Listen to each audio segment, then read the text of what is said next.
great luck. Pro Football Today, SportsGrid.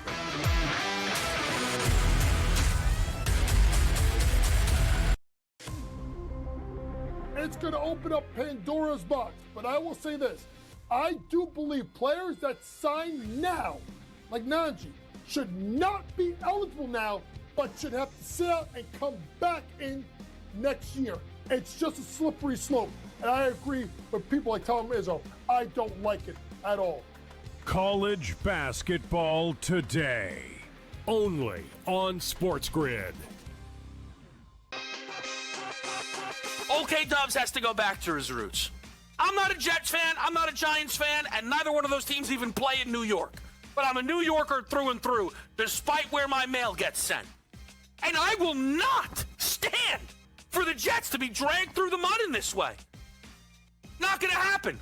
So Dante Moore, if you do leave, you should be so lucky to fly the plane. Game time decisions, only on SportsGrid. Maybe the fact was that the kicker just blew a 44-yard field goal. Now, by the way, I feel horrible for this kid, Tyler Loop, who made every single field goal this season 44 yards or less. But the extra point that was missed just before that by Chris Boswell was the only extra point that he missed all season long. So did they bless that same holy water when Boswell missed the extra point? Come on, guys. Let's get it. Newswire, only on SportsGrid. The Steelers get their touchdown, and they miss the extra point. It was Lamar Jackson who made the plays to get the Ravens into what should have been easy field goal territory. So explain to me how in the world we can look at last night's game as, well, there you go, can't trust Lamar Jackson. The Craig Carton Show, only on SportsGrid.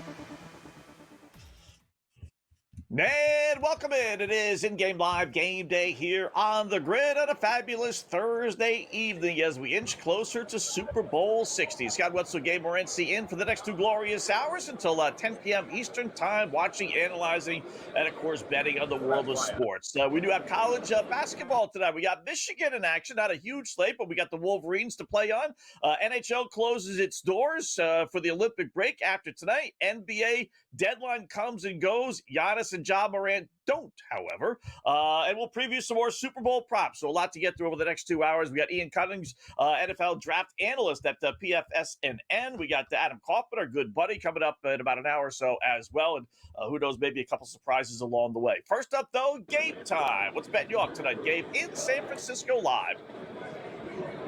Well, countdown to kickoff continues. The excitement is starting to build. You can feel the energy in the city right now. And we went to the basketball game last night. Great stuff. And I tell you what, it's a real reminder. Like, I got to be honest with you. Like, I had more people at my hockey games when I was like 14 years old than they were at the game last night. It's when you realize some of the stuff that we're actually betting on, right? And you see it up close. It's a lot of fun. We'll put it that way. It was a great time at the game. We loved the over the game last night, and it sailed over the number. And it's a cool little gym that they got there as well. But as far as the NBA trade deadline, if you guys remember, I told you weeks ago, Giannis won't get dealt. He's not getting dealt now. It's too complicated. They want like 5 first-round picks, 6 first-round picks. They want like way too much. No team is able to do it mid-season because what's the point of bringing in Giannis if you give up half your team? A deal like Giannis has to be done in the offseason. Now they're saying, oh, Milwaukee, you're going to try to load up somehow and make him stay or whatever. I didn't think he was going to get dealt, and he didn't get dealt. So we can cash that prop from the prediction market. Speaking of cash and tickets, how about some opening pickoff time? Gabe and I give our top 4 plays for the first hour. Then we'll give a whole bunch more, obviously, throughout the program as well. I'll start with a little college basketball, Gabe. You know, I get to go first just for whatever reason, so I'm probably going to take one that maybe you have as well. But I'm going to go to the well again with Denver. Give me the over 159.5 Denver North Dakota State game. Denver at one point was 15-1, something like that over. They've had a couple of unders squeak in there, but they're still 17-3 over, so they haven't fallen off the map completely, and they're giving you decent numbers. You know, a team that's 17-3 over, you'd think that the over-under number would be in the 160s, if not 170s, right? If this was Alabama, the numbers would be in the 190s, for goodness sake. So they're giving you a modest number. I know I saw earlier today down to 155. I haven't checked the FanDuel lately, but give me the over in the Denver North Dakota State game. You got to continue to ride the wave. I don't have a problem with that. And similar situation in which we're going to continue to ride the wave right now with the Charlotte Hornets. This team, this team is for real. They're basically right now, they're one game out of the play-in right now. And a couple of weeks ago, people sort of chuckled about, the Hornets are playing themselves into a playoff conversation. Well, they have, similar to the Buffalo Sabres. Not the same thing. They're not 22-4 or whatnot, but I'm going to go back with them once again here. I'm not, this Houston team, if you'll notice, guys, I'm not afraid of the Houston Rockets. I don't mind betting against them. On a good night, they can beat you, but I don't like laying points with the Houston Rockets. I'll take them as an underdog, but give me I'm going to ride the wave, Charlotte Hornets, plus the 4.5/5 points.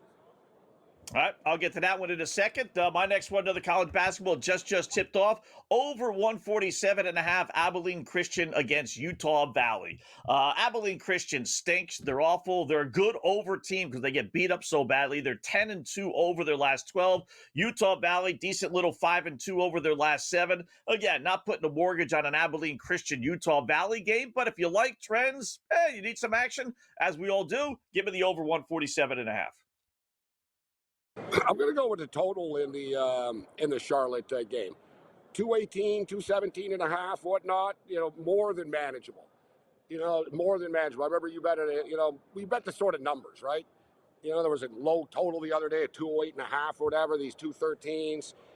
I get it. These teams can play defense. I understand it, but it's just a little bit too light for my liking, Scott. I think we can get to the low 220s in this game. Give me the over.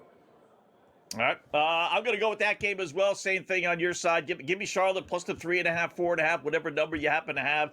They've won 7 straight. They're playing great basketball. You said it. They're more than just like Oakley playing decently for a week or so, as all these teams tend to do. They've eclipsed that. I mean, they're actually turning into a real good team. Houston's in a classic bounce-back spot. They got embarrassed last night at home, and that's normally a team you play on. But as I was telling our producer before the show, not in this world, not in this NBA. They don't have bounce-back spots. They don't have that kind of pride. So you know what? I wouldn't be surprised to see Houston lose again. I really wouldn't. Give me Charlotte plus the 3.5, 4.5 points. We've been riding Cooper Flag and his point total prop pretty much on a nightly basis, and he's been crushing it. I mean, he's even better than people thought he was going to be. I mean, this is pretty wild how good he actually is and how he's just improving on pretty much by the minute. You know what I mean? There's some players where it's he's getting better, but this guy, he'll be even better a month from now. It's almost scary. And then next year he's going to be even better. It's it's wild how good he is. So the odds makers are catching up right now. I saw a prop as high as 23.5. 23.5 tonight. Now I got 22.5 right now. I'm seeing 22.5s on the board. So let's go Cooper Flag over total points tonight. 22.5 if you can get it. 23.5 if you got screwed early. Yeah, we're drinking the same coffee today. Same thing. It is FanDuel right now is 23.5. I saw it earlier at 21, 22, 20.5. I figured it was going to be. You're paying a premium, but you said it, Gabe. Dallas is Dallas. It's his show now. I think the trade of Anthony Davis, while it puts certainly more pressure on him, but I think it's maybe a breath of fresh air. That regime is over. It's done with. It's your team. Go out and prove it's your team. I'll take the chance he gets to 24 versus a 21 or 22 if it was a little bit lower number. Over Cooper Flag as well, my last pick, 23.5. Yeah, and our last pick was your first pick, Denver, North Dakota State, over the number. Got to continue to ride the wave. We've been riding it all year. How about last night, too? Hey, wild stuff. Gonzaga lost. Man, Gonzaga lost to Portland. Outright. Last night. That's a big time upset. Last night, too, at the game, I got caught up in it. Oh, I'll bet on the home team and stuff. And the thing is, Loyola Marymount got killed the other night, right? They've been getting lit up. They gave up like 104 points or whatever. And I could tell early in the game, I was on the wrong side, man. It was just like, oh, boy. I don't know, like Loyola Marymount, they're like a street ball team. Like, really, like they're like a team like you would see in a park in Los Angeles type of thing. Super athletic. They look like they got some big dudes on the team. They're super athletic, Scott, but man, they can't shoot. Like neither of these teams could shoot. It was like, and I'm right there. I was technically third row, but I was actually in the first row. It was one of those like sort of, they had a couple of rows on the floor, and then so I was sort of right there. I was literally like the players could hear me. Like, once I swore after someone missed a shot, and Buddy sort of looked over at me. I was like, I dropped an F-bomb, so I bet on the over.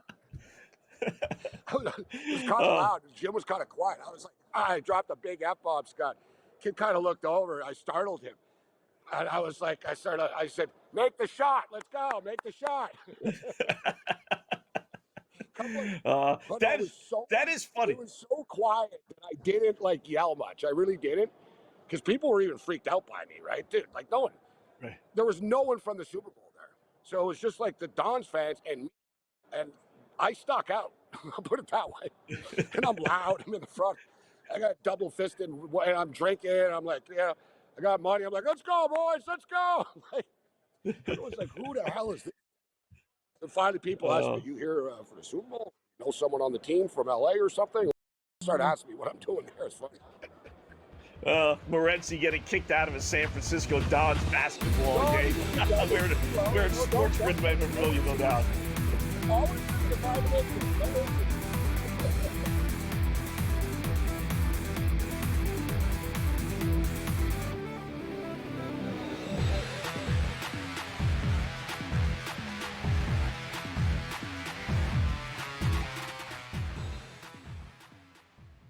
Saturday, February 7th, Conor McGregor will be in the building for Knuckle Mania 6. In the main event, heavyweights collide as champ Ben Rothwell defends against Andrei Arlovski. In the co-main event, we find out who's the #1 pound-for-pound bare-knuckle fighter in the world. It's Lorenzo the Juggernaut Hunt versus Dave Redneck Mundell. Plus, a heated rematch ignites as Tony Loco Soto runs it back with Ben the Bomber Bonner. And the women bring pure intensity as Jade Massam Wong faces Crystal the Rugged Beauty Pittman. For how to watch live, go to bkfc.com for more info.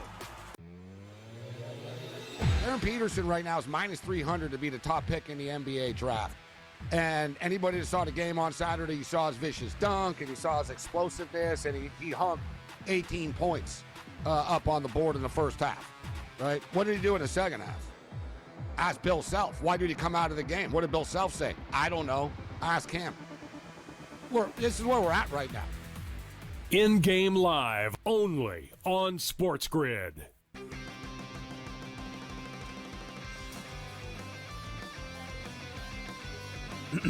Class is in session.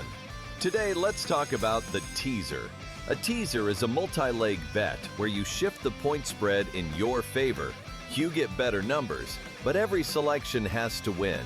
It doesn't matter what you bet if you don't have the insights. Tune into SportsGrid and get ahead of the class. Heads or tails? Over or under? Seahawks, Patriots. Don't stress. SportsGrid breaks it all down. They are locks. We can capitalize. We're going to see a ton of over money. Props, expert guests, and smart insight leading up to the big game. Oh my God, if Sam Darnold wins the Super Bowl. Only on SportsGrid.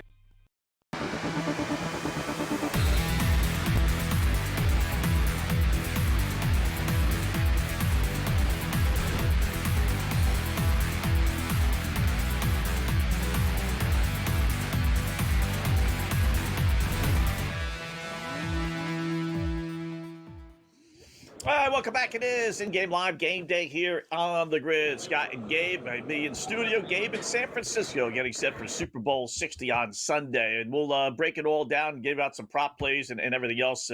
And tomorrow, we're really going to give out all the picks. But Gabe's not going to be here tomorrow, so I'm sure he'll give his selection before we are through tonight. But before we get to that, Gabe, little NBA. Well, Detroit was down big. They were down almost 20 points, 19, 18 points a moment ago. All of a sudden, they're down to 4. So a great betting opportunity is off the board, unfortunately. I mean, you can still bet them minus the 8.5, but they were getting odds against the Washington Wizards, or close to pick them anyway. So, but unfortunately, they're laying 8.5 there. Nets stink. Magic by 16. Nothing crazy today. You said it. Giannis didn't get moved. You were right about that. I thought he would. When you announced to the world the guy's going to get traded or could be traded, I thought they would pull the trigger somewhere along the line, but I guess they didn't get the deal. And people in Golden State are talking like they didn't think he was really ever going to get traded. Like, that was the reaction they were getting from Milwaukee. Like, for whatever reason, they had a smoke screen out there, but that's what I was reading about the Warriors' sense of it all. So he didn't get traded, neither did Ja Morant. It's impossible to trade him. Like, they might not even trade him in the offseason. Right? Nobody wants to give up what they want for him. That's it. Just point That's blank. it. Yeah. It's pretty simple. Like, so, yeah, we want to trade. So, Giannis, we tried to trade you. Nobody wants to, like, you tell him, call his bluff. Say, bro, you're not as hot as you think you are. Nobody wants to give up what we want. Right? And, I mean, I heard today Windhorse say 5 or 6 first-round picks. No one's doing that. Yeah. No one's going to do that. Yeah. No, nobody. Not good for a 31-year-old is hurt all the time, Scott? Why? Why would I do this? Right. I mean, look at all the other trades, Gabe, and I said it, right? We talked about this before about Trae Young, who, he's not Giannis. I get that. But, they got basically, in my view, they got basically nothing. Dallas got absolutely nothing except clearing a salary for AD. I mean, none of these trades that I say, oh, wow, they were able to get this for that guy. I mean, you're right. They're probably asking for the world, which I fully expect, but no one's given up the world for these guys. Nobody. Even for Giannis. Somehow Dallas got more for Anthony Davis than they did for Luka. When it's all said and done, I mean, losing Luka wasn't good, but when it's all said and done, Scott, if you look at the amount of draft picks that the Mavericks got out of this, now they got to get them right. But, dude, they are stacked with picks for, like, the next. Like, I saw the haul. Like, I saw it last night. That basically they said, all right, this is what Luka has turned into. And it was a lot of picks, Scott. Right? So, but, it helps them down the road, move the future. But it's very similar, like Giannis, guys, to like a big-time baseball player. Like a guy like, let's say, Kyle Tucker. Let's use him as the example here. It's like, oh, I'm a free agent. Yeah, you figure, oh, I'm a big star. I'm a free agent. It's going to be a big market for me. There isn't, Scott. There's 2 or 3 teams. Literally. If you are a megastar, you're screwed. You're basically boxed in. All right, if the Dodgers don't want me, I'm really screwed, right? Because that takes them out of the equation. You got to hope the Blue Jays, and who's another team, Scott, that'll guarantee spend money in baseball now? Nobody. Yankees. The Phillies, Yankees, maybe. Not even the Yankees anymore. The Phillies have backed off a little bit. Yeah, the Yankees still spend money. They get criticized. They do still spend money, but not really, not in the same way, though, Scott. You know what I mean? The Yankees spend money with the guys that they have, but they're not gung ho about going and getting new guys now. Right? Like, they're it's not like, old school Yankees. It's not old school Yankees, Red Sox battling, and then Philadelphia in there, Toronto, San Fran. Mets you might want to throw in there, right? Mets you're seemingly willing to spend some money. So if you're a big-time player, you don't have a lot of options. So now it's a similar situation if you're Giannis. We don't have a lot of options where we can trade you. You don't want to go to a terrible team, and a good team doesn't want to give up all their players because they won't be good anymore. It's a catch-22. That's why I always thought, in the offseason, it could be done because the teams aren't playing now, and they can say, all right. I liked it from the Knicks' perspective, Scott, where I like what the Knicks did. The Knicks are good. Don't bring it up. Don't go crazy right now. See what happens. And if it doesn't work in the playoffs, then boom, trade them. Then say, you know what, we'll go all in for Giannis. We tried to win with these guys. Now we'll do it. Now we'll change our perspective. Yeah. And you got it in the back of their mind, not quite like Carmelo Anthony, if you remember that, but he does, he has talked about going to New York. Like, he wants that. So, the Knicks, You wait out one more year. That's it. You just wait out one more year, and you tell that to Giannis, listen, we're willing to trade for you, but we're not going to trade all the pieces and give you $60 million. I mean, Anthony Davis, Gabe, has got a $62 million player option for 2 years from now, which I don't doubt for a second he's going to kick in. So, not only you giving up all these assets, now you got to pay these guys $60 million a year. It's crazy. And that's the thing with Anthony Davis.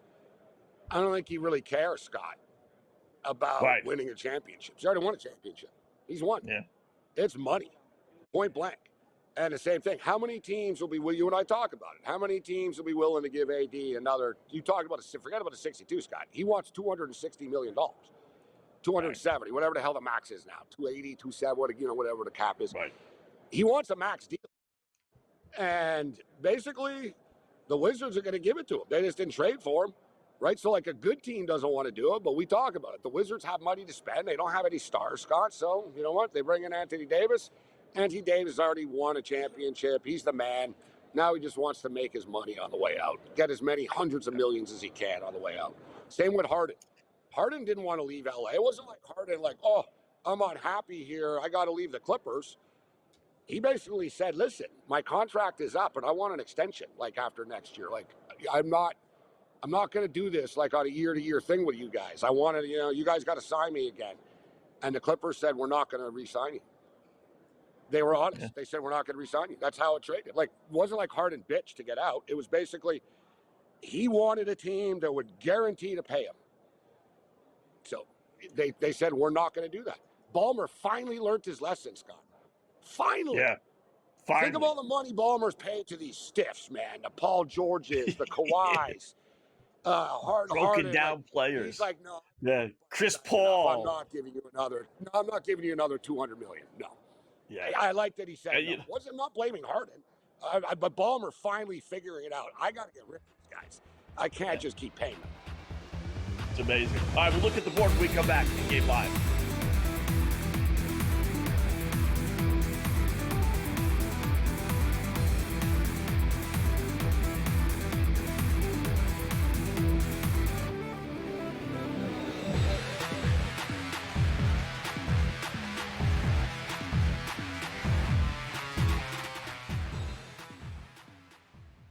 Saturday, February 7th, Conor McGregor will be in the building for Knuckle Mania 6. In the main event, heavyweights collide as champ Ben Rothwell defends against Andrei Arlovski. In the co-main event, we find out who's the #1 pound-for-pound bare-knuckle fighter in the world. It's Lorenzo the Juggernaut Hunt versus Dave Redneck Mundell. Plus, a heated rematch ignites as Tony Loco Soto runs it back with Ben the Bomber Bonner. And the women bring pure intensity as Jade Massam Wong faces Crystal the Rugged Beauty Pittman. For how to watch live, go to bkfc.com for more info. Aaron Peterson right now is -300 to be the top pick in the NBA draft. And anybody that saw the game on Saturday, you saw his vicious dunk and you saw his explosiveness, and he hung 18 points up on the board in the first half, right? What did he do in the second half? Ask Bill Self. Why did he come out of the game? What did Bill Self say? I don't know. Ask him. This is where we're at right now. In-game live only on SportsGrid.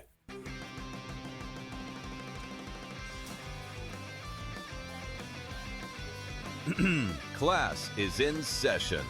Today, let's talk about the teaser. A teaser is a multi-leg bet where you shift the point spread in your favor. You get better numbers, but every selection has to win.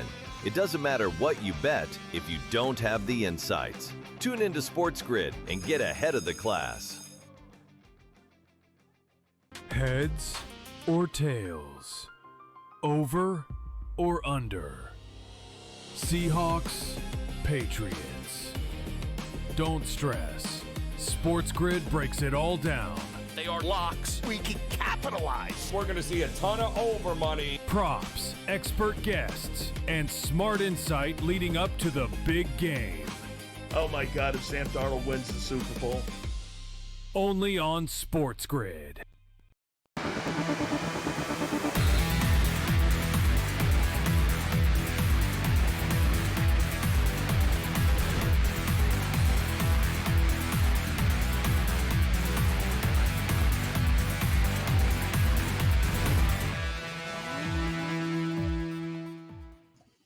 All right, welcome back in Game Live, Game Day here on the Grid. Scott and Gabe, hour number one, be in studio. Gabe in San Francisco, getting set for Super Bowl 60. Sad news today is the last day of the hockey season for the Olympic break. Great the Olympics are here. Can't have the best of both worlds, unfortunately. You either got to have one or the other. So the Olympics take center stage for the next 3 weeks, Gabe. Last day of the regular season until the end of February. So we got some hockey games tonight. I'm a little surprised you didn't have a complete, full everybody play tonight, but whatever. We got a few, including Carolina over the Rangers. But the Rangers are the antithesis of the Buffalo Sabres. We talked about how Buffalo playing so great, really doesn't need this Olympic break right now. The New York Rangers, they can't get to this break soon enough. And they have just gone completely in the tank. They trade Panarin yesterday.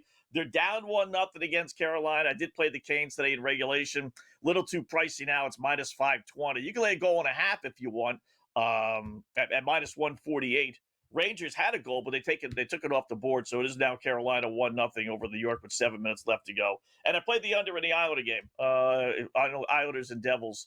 Devils on a monster under run here, so it's 1-0 Islanders midway through the second period. You got anything on the board tonight, NHL? To me, the big story of the hockey situation. Sorry, I got a little glitch there. Excuse me. The big story, guys, in the Olympics. This USA? is a problem. This could be a big problem. No, the Team Canada's women's hockey team was supposed to open up they're supposed to play Finland. Finland have COVID or something. It's back. Oh, really? 13 players are in quarantine. They couldn't play the game, Scott.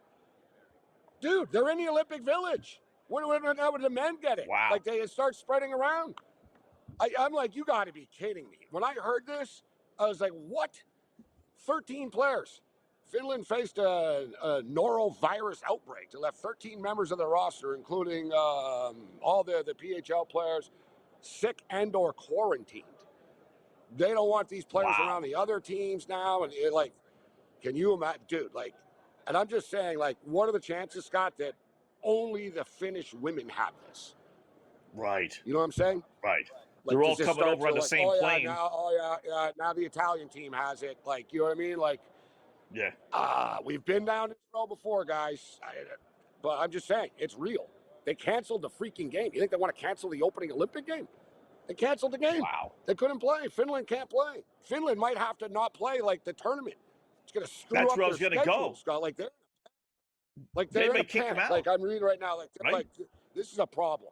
This is a problem for qualifying, the standings. It's a nightmare. Wow. Yeah, and they're supposed to take Finland women are supposed to take on USA Saturday, so it's still on the board now. But it doesn't sound like. I don't know what kind of. You're not COVID. I've had it twice or three times. It's not going away in 2 days. I'll tell you that right now.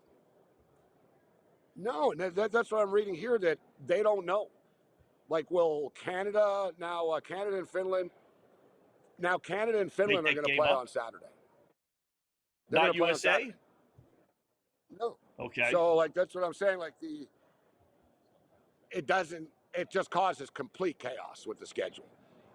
Yeah. For me, I wouldn't play them now because now, why have a domino effect, Scott, and screw other teams up in their schedule? Right. Just say, all right, Canada and Norway are both screwed. Canada, you don't play until your next game now. We'll deal with the Norway situation, and we'll have Canada and Norway play next week. You know what I mean? Or 4 days time, after. So we don't, because now you're going to screw the U.S. team over now? Now they're not going to, it's a nightmare, right. Scott. I don't know. It's a developing story, but yeah, it's a big deal, man. And like I said, you can say, oh, I don't care about women's hockey. Yeah, but they're all in the same Olympic Village, guys. I said, if that's what I was saying. What are the chances that, you think there's only 13 girls from Finland that have this in the entire, in the entire village there? I doubt it. I'm telling you, I don't probably going to be more and more athletes. Yeah, listen, I don't know their flight schedule, but I kind of doubt the Olympic women's hockey team from Finland flew over all by themselves. Wouldn't not maybe the entire Olympic team, but wouldn't there be 50, 60 Olympic players on each plane where they all would be, exposed to this? And if you got some in quarantine, you're clearly worrying about it spreading. So that I would not want to have any kind of money on Finland. I'll tell you that. Yeah, they didn't want Finland to have like a half replacement team play the game, and it wasn't about the competition. They were like, we don't want you around the Canadian girls because if Canada gets sick, it's going to be a domino effect. They don't want Finland around anybody. They're in quarantine. COVID is back. It's a dream of a lifetime, and you don't even get to play. NFL talk coming up.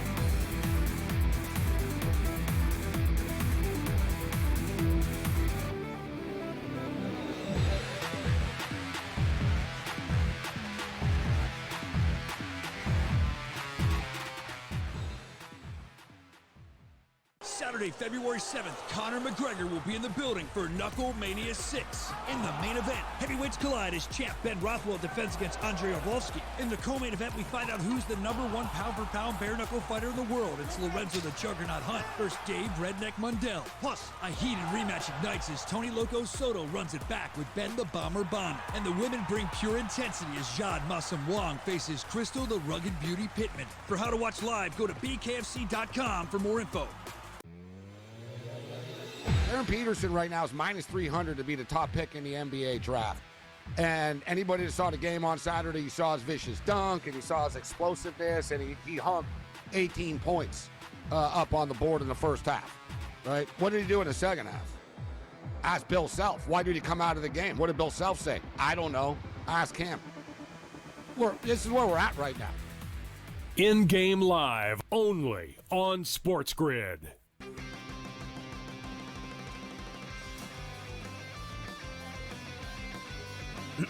Class is in session. Today, let's talk about the teaser. A teaser is a multi-leg bet where you shift the point spread in your favor.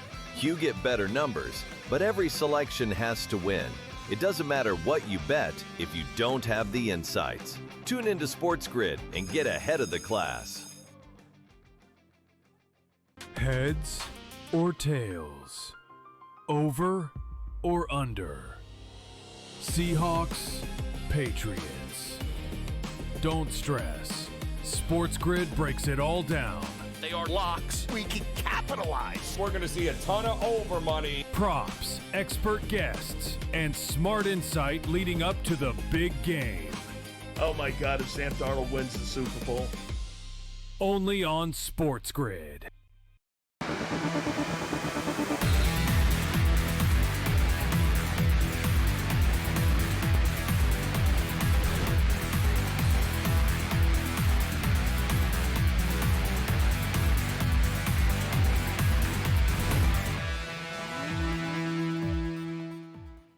All right, welcome back. It is in-game live game day here on the grid. Scott and Gabe, our #1. So we'll put the hockey, the NBA, college basketball aside, and let's no sense burying the lead. Super Bowl now just a few days away. Let's head out to San Francisco where Gabe is. So is Ian Cummings. He's the NFL draft analyst at PFSN365. We're going to follow him on Twitter at PFSN365.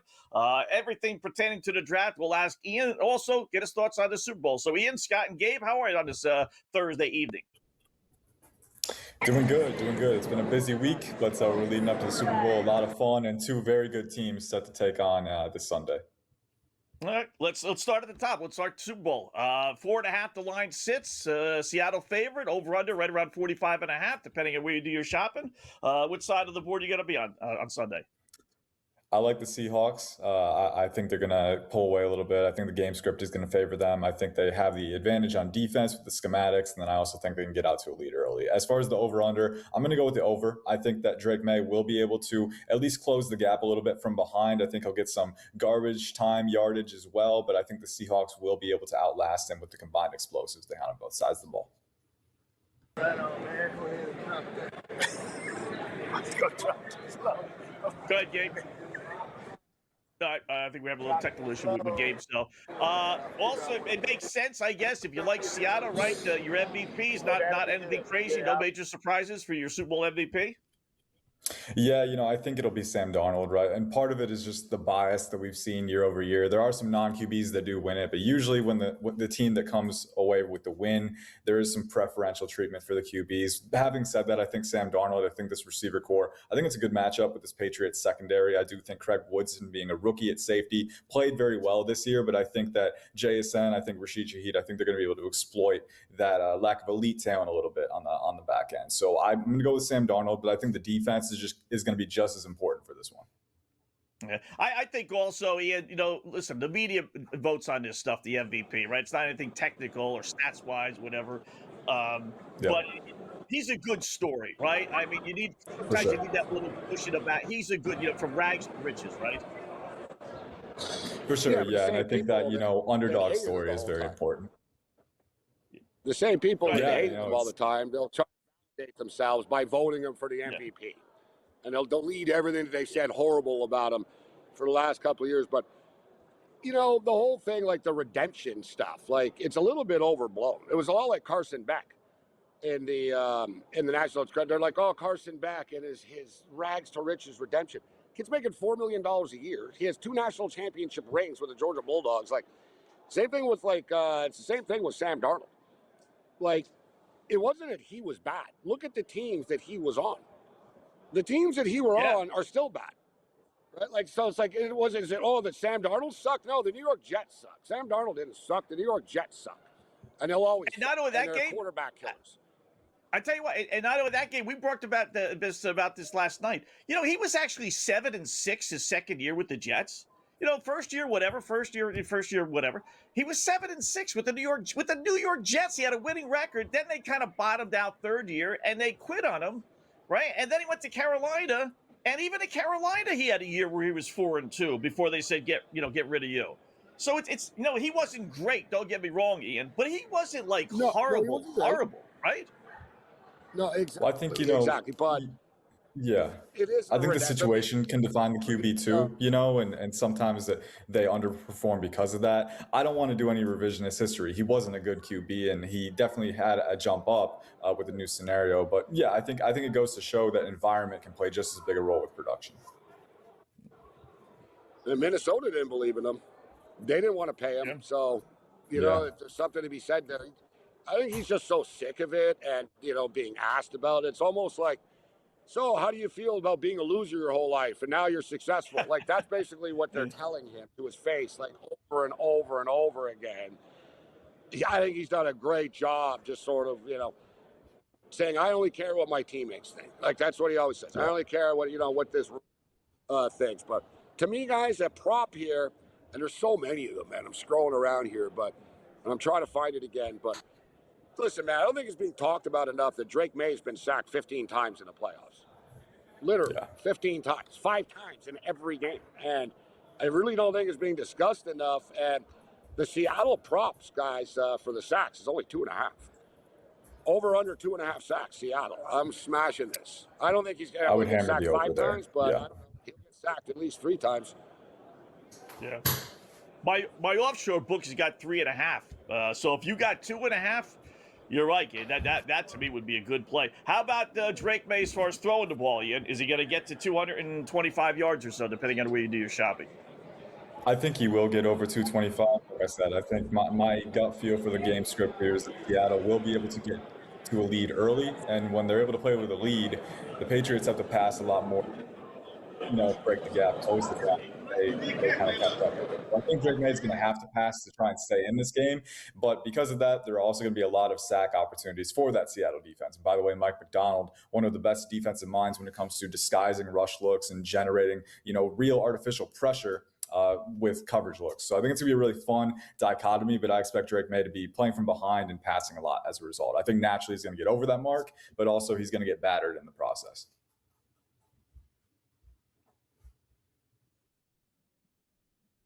All right. What as far as the NFL draft, is there any question in your mind that Mendoza will go number 1? Well, I don't want to write it in Sharpie. I've said that before. We never know what's going to happen. That said, the Las Vegas Raiders have a massive need at the QB position. And my philosophy, right, is that whenever you can get a franchise QB without having to give up additional capital with a trade up, you take that opportunity, right? And Fernando Mendoza checks all the boxes, 6'5", 225, prototypical frame, rocket arm. He's a really good processor pre-snap and post-snap as far as identifying coverages and taking advantage. And then he's got some mobility too. He's not super, agile or flexible, but he has straight line speed. My comp for him is a young prime Carson Palmer. I think he's got that same play style where he can dice you up with his arm and his mind, but he also has enough linear athleticism to create when he needs to. He'll go first. The question is, will it be the Raiders? Right? I had, in fact, I'll drop the interview. I had Adam Hill on, who covers the Raiders for the Review Journal of Las Vegas yesterday, and there's a lot of people. Now, I'm not saying the Raiders will do it, but a lot of people, he thinks they should trade the pick. I had Robert Gallery on yesterday, Raiders legend, Robert Gallery. He thinks they should trade the pick.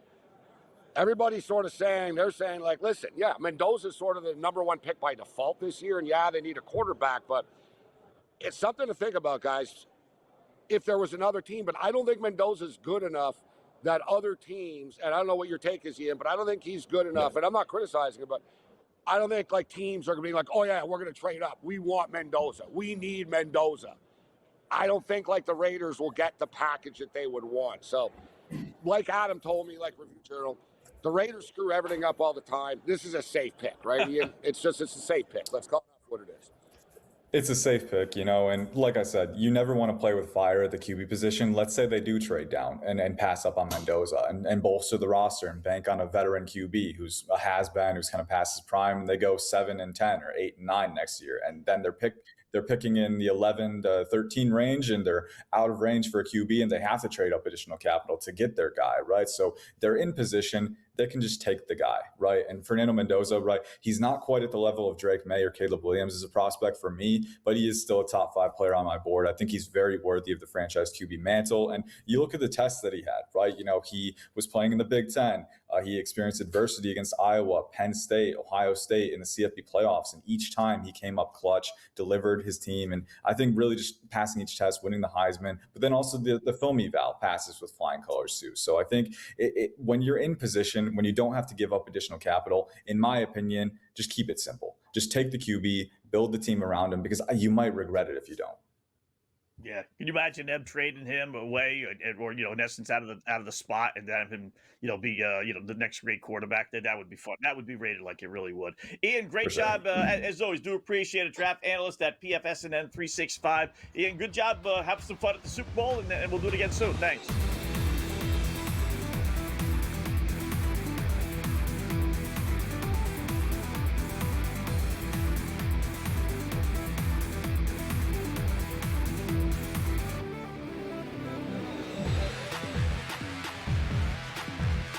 Saturday, February 7th, Conor McGregor will be in the building for Knuckle Mania 6. In the main event, heavyweights collide as champ Ben Rothwell defends against Andrei Arlovski. In the co-main event, we find out who's the #1 pound-for-pound bare-knuckle fighter in the world. It's Lorenzo the Juggernaut Hunt versus Dave Redneck Mundell. Plus, a heated rematch ignites as Tony Loco Soto runs it back with Ben the Bomber Bonner. And the women bring pure intensity as Jade Massam Wong faces Crystal the Rugged Beauty Pittman. For how to watch live, go to bkfc.com for more info.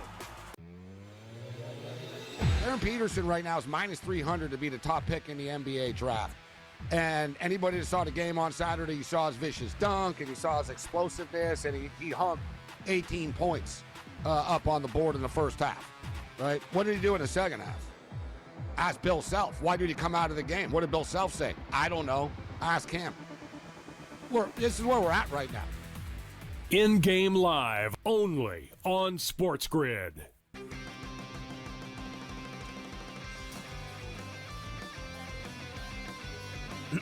Class is in session. Today, let's talk about the teaser. A teaser is a multi-leg bet where you shift the point spread in your favor.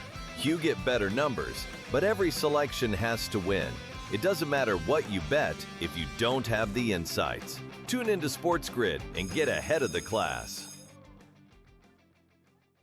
Heads or tails? Over or under? Seahawks, Patriots. Don't stress. SportsGrid breaks it all down. They are locks. We can capitalize. We're going to see a ton of over money. Props, expert guests, and smart insight leading up to the big game. Oh my God, if Sam Darnold wins the Super Bowl. Only on SportsGrid.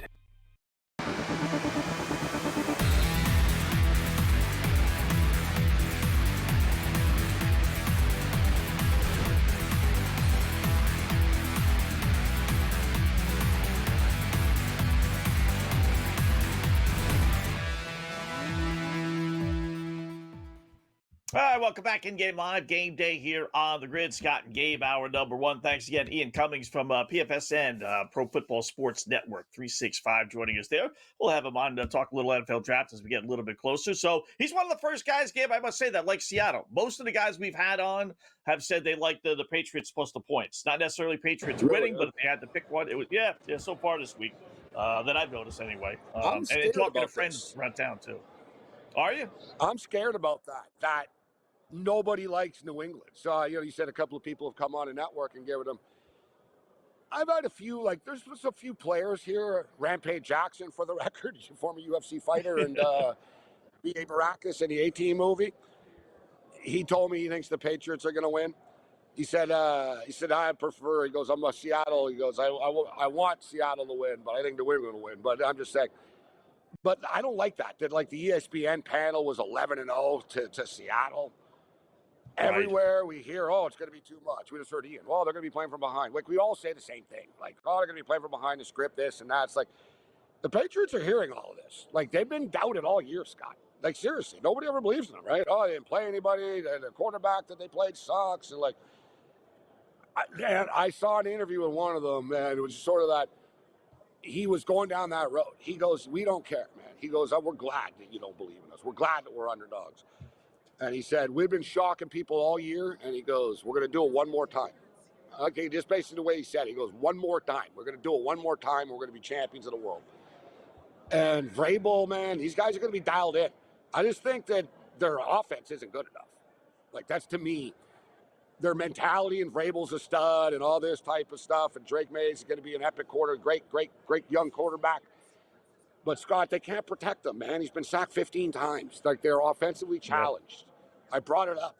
They're averaging 18 points a game in the playoffs. It's just not enough. Yeah. You know what I mean? And now you get Seattle with 2 weeks. That's the thing, too. Both these coaching staffs are good. And they both had 2 weeks to basically prepare for the opponent. So, ultimately, I could be wrong, but I am just worried about being on the favorite, Scott. Normally I like to be on that team that nobody believes in. You know what I mean? And right. Nobody believes in the New England Patriots. But I wanted to get to this, Scott. Speaking of the draft, I wanted to bring this up earlier, but it just comes up now organically. I don't know if you remember, about 2 weeks ago, 3 weeks ago, 2 weeks, probably about 3 weeks ago, I talked about how Gavin McKenna was minus 150 to be the top pick in the NHL draft. And I said, I don't think he will be the top pick. I said, I don't think he will be the top pick. Said he could be, right? He could be, but I think it could be Frondell, the kid from Sweden, or the Keaton kid, the defenseman from North Dakota. So, just from a betting perspective, I thought, he shouldn't be minus 150. It's not like some sort of slam dunk lock. Well, I don't know if you've heard the story, guys, but Gavin McKenna got arrested with aggravated assault over the weekend at Penn State. He broke somebody's jaw. All right. Remember, Penn State played in the outdoor game. They played in the outdoor game. It was after he went out after the outdoor game on Saturday night, and he broke somebody's jaw. And Buddy, supposedly lost teeth. He messed the guy up pretty good. Now, we don't know and can't confirm, but from what people are saying, that McKenna's mother was there. And basically that somebody called his mother a whore. Somebody got in his mother's face, and McKenna dropped the guy. Right? So he's charged with aggravated assault, though, which isn't good. Now, I will say, so Will he be the number one pick of the draft still? Right? You'd think, wow, probably not. Like, you know what I'm saying? Like, I can make the case, though. Look, I'm not making light of the game, but there's so many scandals in hockey that are so negative. So just picture everything, and you got it in hockey. This is maybe like, okay, he floored a guy for sticking up for his mother. That wouldn't stop me from drafting him. I'll tell you that. NHL teams, they don't give a crap about PR or what we think. They don't. We see it all the time. Like, the Carter Hart guy went to, court for the big sex assault case and stuff. Las Vegas signed him. You know what I mean? They signed him. The second he was eligible, they signed him. Like, they don't. I could go on and on and on and on. Like, NHL, you're right. Like, there's a lot of, like, seedy, like, wow, I can't believe this guy's still allowed to play. He's in the league, really? He got arrested for this and that. Like, they don't care. If you can play, they don't care. They really do not. There's no bad PR in hockey. They really do not care. Point blank. They just do not care. And as you stated, the McKenna stuff, if true, Scott, like, you're right. Like, if we found out that Gavin McKenna, and don't forget, the kid's getting $2 million. And this is a case study, too. He was the first Canadian star to leave the Canadian Junior League to take NIL money to go to Penn State. This wouldn't have happened in Canada. Like, college life, it's sort of like this. Oh, boy, this is what happened, right? You went there. Everyone knows you make $2 million. People are going to mouth off at you everywhere. So it is what it is. But as you stated, if Gavin McKenna just beat somebody up in a bar fight, we'd be like, oh, he's a stupid idiot. He's an entitled kid. Well, you're going to be the number one pick of the draft. Why would you do this? If the story is true that somebody got in his mother's face in a bar or in a restaurant or whatever it was, and he was defending his mother, then he's going to become even more popular than he is, Scott. He'll become like a hero. Right. Yeah. His stock will go up. Street cred, right? And people are even already saying, damn, I didn't know he was that tough, man. Like, because he's a scorer. Yeah. And they're like, damn, man, he shattered a guy's face with one punch. I mean, he looks like he's 15 years old. So it's like, when I saw the story and then I saw his picture, I'm like, wow, that guy really floored a guy in supposedly two punches? Like, no, the kid it's going to be the number. He's a tough little athlete. Yeah, he so like you said, you feel the same way. Like, if it was defending his mother, who can get mad at him? Right. Well, like I said, you give him props. That's a positive in my world. So, but it's still stupid to do, right? You got to learn to walk away, pull away, do something. You got a multi-million-dollar career. The last thing you want to do is something stupid. Yeah. You got to pay the guy off, whether it sucks or not. You got to pay the guy off because you got to get this to go away. Yep.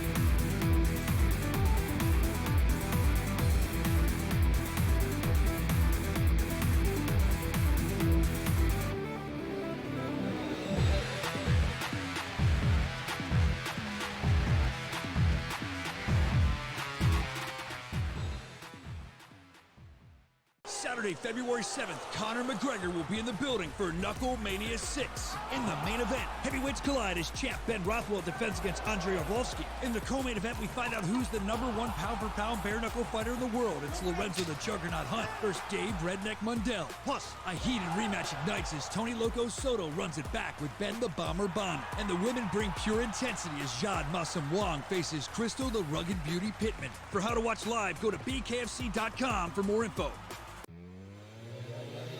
Aaron Peterson right now is minus 300 to be the top pick in the NBA draft.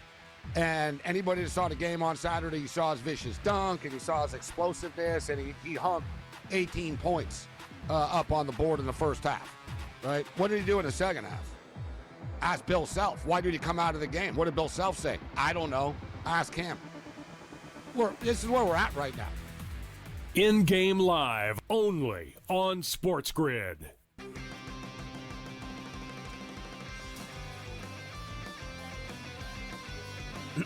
Class is in session. Today, let's talk about the teaser. A teaser is a multi-leg bet where you shift the point spread in your favor. You get better numbers, but every selection has to win. It doesn't matter what you bet if you don't have the insights. Tune into SportsGrid and get ahead of the class. Heads or tails? Over or under? Seahawks, Patriots. Don't stress. SportsGrid breaks it all down. They are locks. We can capitalize. We're going to see a ton of over money. Props, expert guests, and smart insight leading up to the big game. Oh my God, if Sam Darnold wins the Super Bowl. Only on SportsGrid.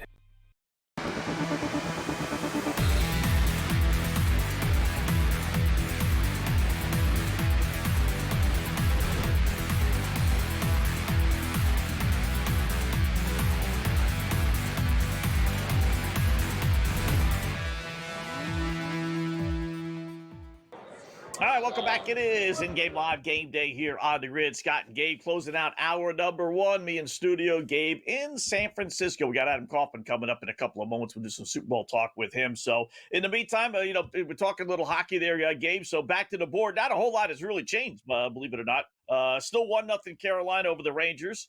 Now, oddly enough, now the laying a goal and a half on Carolina is up to 174. It was like 150 before.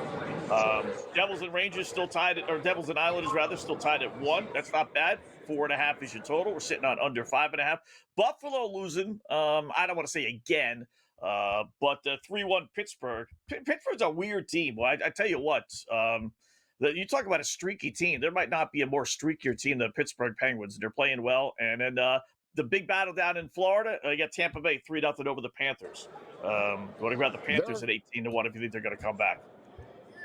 They're a little I'll tell bit you strong. what, like we talk a lot about the Buffalo Sabres this year, and the run that they've been on. The New York Islanders just a massive surprise. Like the Islanders are a bigger shock than the Sabres. Like the Sabres shouldn't be this good, but like. Right, the Sabres have been knocking on the door for the past couple of years of making the playoffs, and they do have good players, right? They just sort of underachieved all the time. The Islanders are supposed to be terrible, right? Terrible. Nobody expected the Islanders to be good. And it's kind of being lost, Scott, is the Pittsburgh Penguins. Like, there was a lot of talk about, like, what is Sidney Crosby even wasting his time there for? Right? Like, why doesn't he leave? Like, you're not going to win another cup again. You're not even going to make the playoffs. People are like, you're not even going to make, why do you want to end your career and not making the playoffs?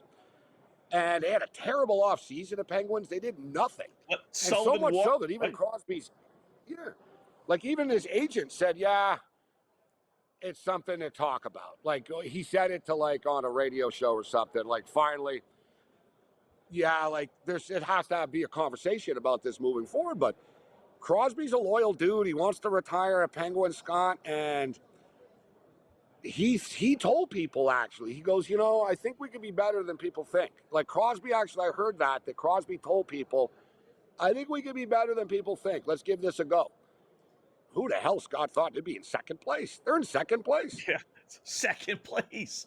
68 division. They're like, the question is, and I don't think the answer is yes. Be better than the Devils, Scott. Sorry, like people hype the Devils up. Oh, the Devils could win the cup.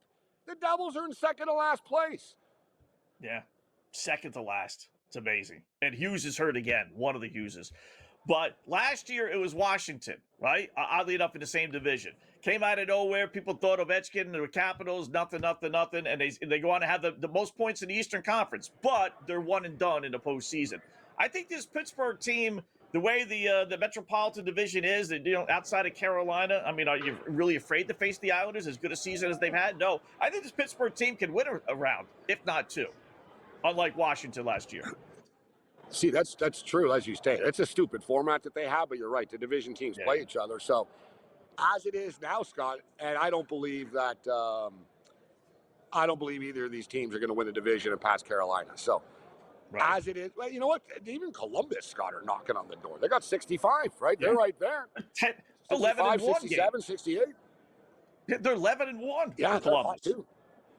Ever since the bonus hire that you and I both said it was a brilliant hire at the time. We said you needed an experienced coach. Yeah, we pat him on the back.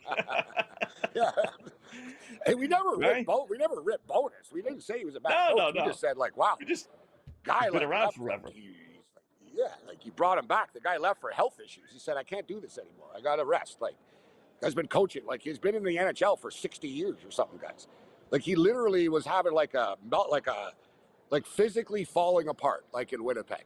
Yeah. Like the doctors told him, you can't do this. Like you need rest. Like you can't like live like this. Stressful.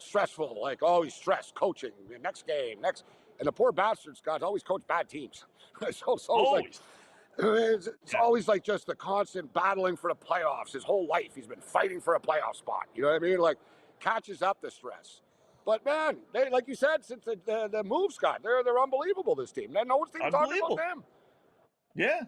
I mean, 11-1 the last 12. I mean, it's Buffalo in one division, Columbus in the other. I mean, who needs the Rangers and Flyers and you know anyone else? Devil? Who needs those teams when you got the Columbus and Buffalo? Right? It's wacky. I don't think anyone's going to beat the top teams. Yeah, but you're going to get some new blood maybe in the postseason this year. Flyers losing again too, by the way. Man, they are in the tank. Just completely in the tank. So, all right, quick little break. Hour number 2 coming up next. Adam Kaufman will join us from San Francisco.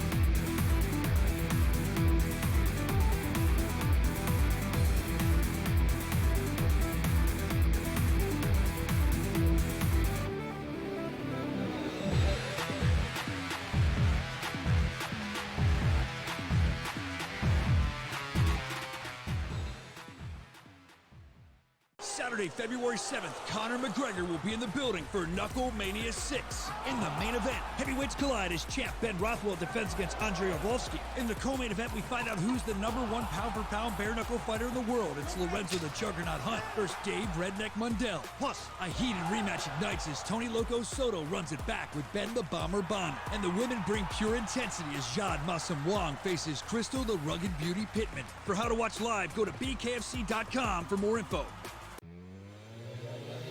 Aaron Peterson right now is -300 to be the top pick in the NBA draft.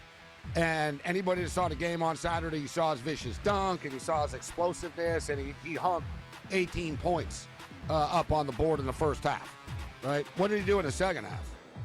Ask Bill Self. Why did he come out of the game? What did Bill Self say? I don't know. Ask him. This is where we're at right now. In-game live only on SportsGrid.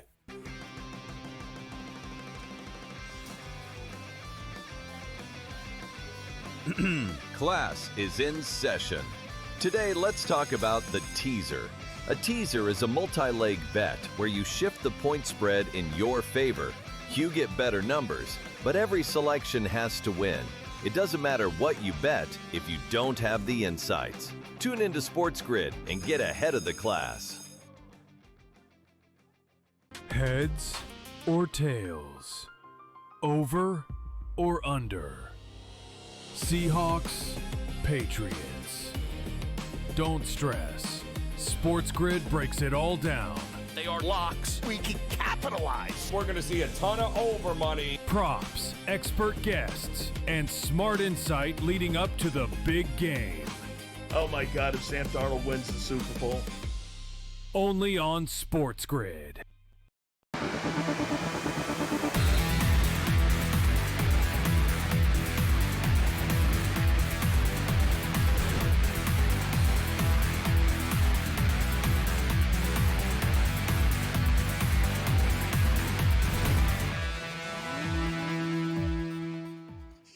All right, welcome back. It is in-game live game day here on the grid. Hour number 2 of our 2-hour extravaganzas. We continue to preview Super Bowl 60. Let's head out back to San Francisco. Gabe will take a break, and we'll sit in our good buddy Adam Kaufman, SportsGrid host you see in here all the time here on the grid, who's out in San Fran as well. So, Adam, you've been able to kind of mull around here a little bit. I'd be shocked if you said yes, but has your pick with the New England Patriots changed at all over the last couple of days? Last time since we talked? No, of course not. No, of course not. I'm just wondering, maybe if you ran into someone that gave you some great insight or something like that. You know, you never know. You never know. No, nobody here is smart, Scott. Come on, nobody here's gonna. It's media. That's right. Radio Row. Right side, please.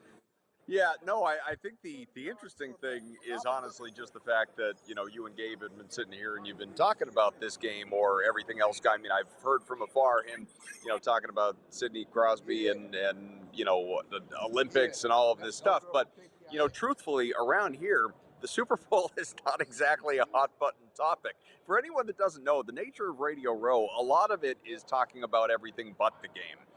because guys that are coming through in a lot of cases are recently eliminated guys that are a little sour that they're not in the game. For instance, I spoke with a few Rams players that, are really wishing that they were the ones practicing right now, and Seahawks players were the ones that were making the media rounds. Other guys that are, recently retired, maybe trying to enter the media game, or someone's promoting this or partnering with this cause or anything like that. And so it's a lot of kind of, it's fun, don't get me wrong, but it's a lot of sort of the more peripheral conversation as opposed to the game itself. A lot of the game commentary is like, all right, so who do you think's going to win? Give me a prediction. You know what I mean? Yeah. All right, let me throw a couple of props at you. You're the New England Patriot fan, so you watch this team a little bit closer than most, right? So I actually went into this prop, Adam, thinking over. And then I started looking at it, and I'm like, I don't know how this is going to go over. New England rushers. How many Patriots will rush the football in the Super Bowl? The over-under is 3.5. And again, I looked at that and said, oh, that's got to be an over, right? But then I looked it up. You got Henderson, Stevenson, and Drake May, and that's it. The third and fourth leading rushers aren't playing in the game for New England. So unless there's something crazy, which is always possible, I don't know if we get 4 New England Patriot rushers. Am I wrong on that? Should we go under? I would go under.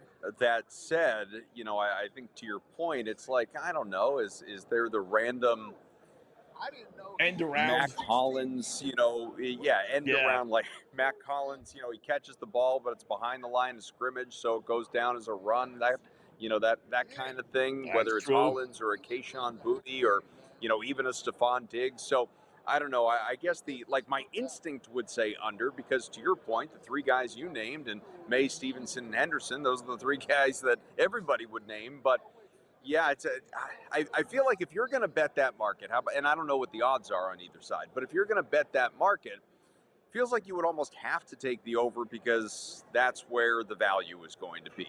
But I don't know who it's going to be that gets you there. Right. You brought up a good point. It could be one of those passes where the guy happens to be behind, so it goes down as a run. But they don't generally do end arounds that much. You're looking it all up. All right, how about the receivers for New England? Same thing. Now this one, I think I will go over. The over/under is 7.5. How many New England wide receivers, or receivers, could be anybody, that'll have at least 1 catch? I looked it up. They have 11 guys this postseason with at least 1 catch. We know they spread the ball all around. Can we get to 8 plus 125 on the over 7.5? Well, to me, those guys would be, I'm not going in order here, but I'm going to say Stevenson. I'm going to leave out Henderson. I'm thinking about the guys that feel more, I use it in quotes, right? More like guarantees to me. So Stevenson, Henry, Diggs, Hollins, Boutte, I guess, even though the volume has been less. That's 5. I get to 5, and then from there, you're thinking, okay, does Henderson catch a ball? I mentioned Henry, so it's like, does Hooper catch a ball? Does Henderson catch a ball? That's 2 more. Obviously, does a Kyle Williams catch a ball? I don't think we get to 8. I don't. I mean, I'd have to pull up recent game logs and see what it looked like against the Broncos, although probably not much, because Drake May threw for 35 yards in that game. But I'd have to see what it looked like in that game, in the Texans game, in the Chargers game, just recent history against these superb defenses, and see how much Drake May did spread the ball around. But 8's a big number. I mean, don't get me wrong. Drake May's got a little bit of that Tom Brady, my favorite receivers, the open receiver thing. There isn't that surefire number 1 target. But again, getting to 8 targets, guys with 8 guys with targets, sure. But 8 guys that actually catch the ball, I'm not so sure on that. Yeah. He might not have 8 completions the way he was throwing the ball the other day against with Denver. Get out of here. Well, he's going to be named the MVP in a couple hours. That's true. I looked this one up, and this was a surprise to me. It really was. One of the guests, I forget who it was, came on earlier in the week, and they were going to play a prop, more points scored in the second half at Pick'em versus the first half. And, watching this stuff, generally the second half is the higher scoring half. And you got to lay minus 150, 160, right? So I did look at, I saw the prop. It is second half minus 140. But to my surprise, Adam, Seattle has had 19 games, 10, games, more scoring in the first half, 8 in the second half, and 1 push. And New England, surprisingly enough to me again, 14 of their 20 games had more scoring in the first half, only 6 in the second half. So if you combine the teams, it's 24, 14, and 1. What do you make of that? Here's the only reason I'm not surprised on the New England side is anyone that's watched the Patriots throughout the year, more religiously, not just like, I got them on as part of Red Zone, I'm checking out highlights, that kind of thing. You know that the Patriots, more often than not, were giving up touchdowns, let alone points, touchdowns on the opening drives of games to their opponents. And yet still, I think only one time, if I'm not mistaken, I think there's only one game the entire regular season and playoffs here that they have trailed at the half. So the money line bet on the Patriots, was whatever it was, like 16-1-1 or some crazy, whatever the number of games. My point is, there you go. This is a team that, generally speaking, at halftime led, but also gave up early points. So you got to make those up, right? So it doesn't surprise me that the Patriots, had higher scoring first halves than they did second halves. Still, I do like that bet, at a pick 'em price. I would go to the second half. I think that there's going to be an element of, again, just in my mind, the way I see this game going, there's going to be an element of rust starting things off. Teams haven't played in a couple of weeks. That can, go both ways, right? You could say the defense is a little rusty, therefore the offense is more in tune and therefore able to take advantage and pick up points. I sort of see it the other way. I think the offense is going to be a bit rusty on both sides starting off this game, like the old Tom Vecchio special of punt parlay to open up the game. I think that's a very realistic possibility. And then from there, points will come. Don't get me wrong. I don't think we're going to be scoreless at the break or something like that. But I do think as the game moves along after a 2-week hiatus and guys kind of get comfortable, shake off the whatever nerves they have that'll exist on both sides of, hey, we've never been in this position. This is all brand new. It's the first Super Bowl. There are, millions upon millions of people that are watching and all of that. Once guys sort of settle into this is just a regular game like any other game mentality will eventually come, then I think you're going to see the offenses get a little more consistent. So I do think points more so in the second half than the first, yes. All right, got about 30 seconds. Ramondre Stevenson, longest rush is 11.5 yards on FanDuel. He's had 12-yard rushes in 7 straight games. Do we not just bet that? I would bet it. Yeah, that's kind of a blind bet for me, but I think I wouldn't be surprised if it's sweaty. I don't think you're going to get there by, I don't think in the first quarter he's going to rip off a 25-yard carry. I'd be thrilled to be wrong, obviously, as a Patriots backer, but no, I think that over 11.5, though, feels like a good number. Adam, great job as always, man. Enjoy your time out in San Francisco, and chances are we'll talk to you over the weekend with me and Ranieri.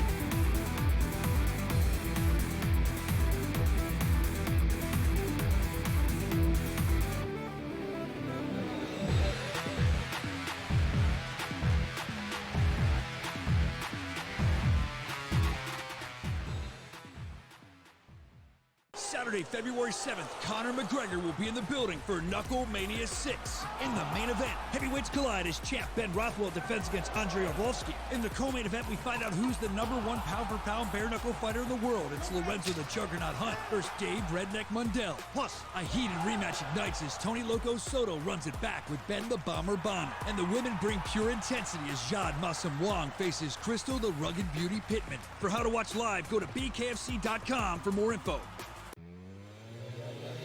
Aaron Peterson right now is -300 to be the top pick in the NBA draft. And anybody that saw the game on Saturday, you saw his vicious dunk, and you saw his explosiveness, and he hung 18 points up on the board in the first half, right? What did he do in the second half? Ask Bill Self. Why did he come out of the game? What did Bill Self say? I don't know. Ask him. This is where we're at right now. In-game live only on SportsGrid.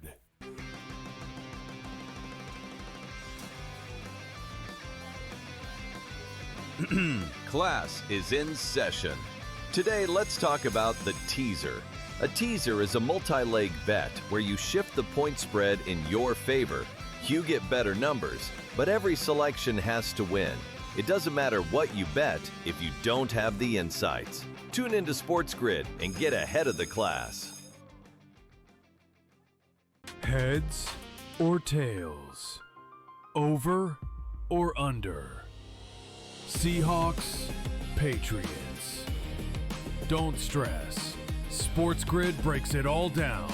They are locks. We can capitalize. We're going to see a ton of over money. Props, expert guests, and smart insight leading up to the big game. Oh my God, if Sam Darnold wins the Super Bowl. Only on SportsGrid.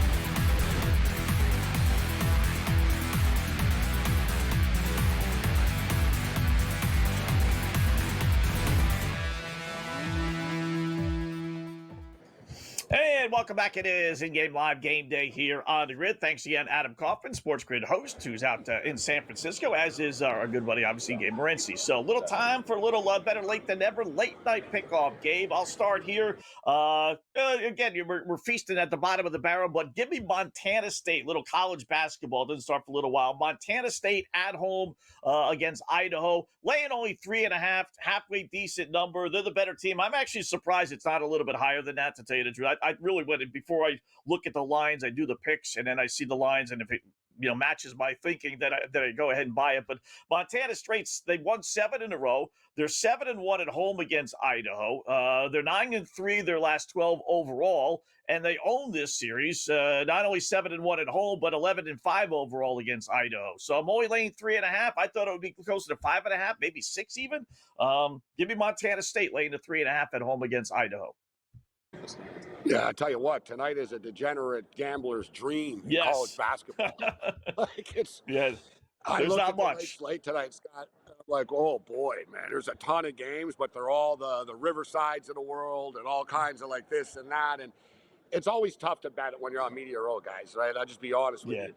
We're not handicapping like all day. I'm running around like, whatever. So it's different. So I'm going to throw a couple of these Super Bowl props out there that we talked about. Listen, I do think Seattle are going to score first in this game. They scored a touchdown on both their opening drives in both playoff games. I think they will be aggressive. I think they'll be more aggressive early than New England will be. So give me the Seattle Seahawks to score first in this football game, Scott. All right.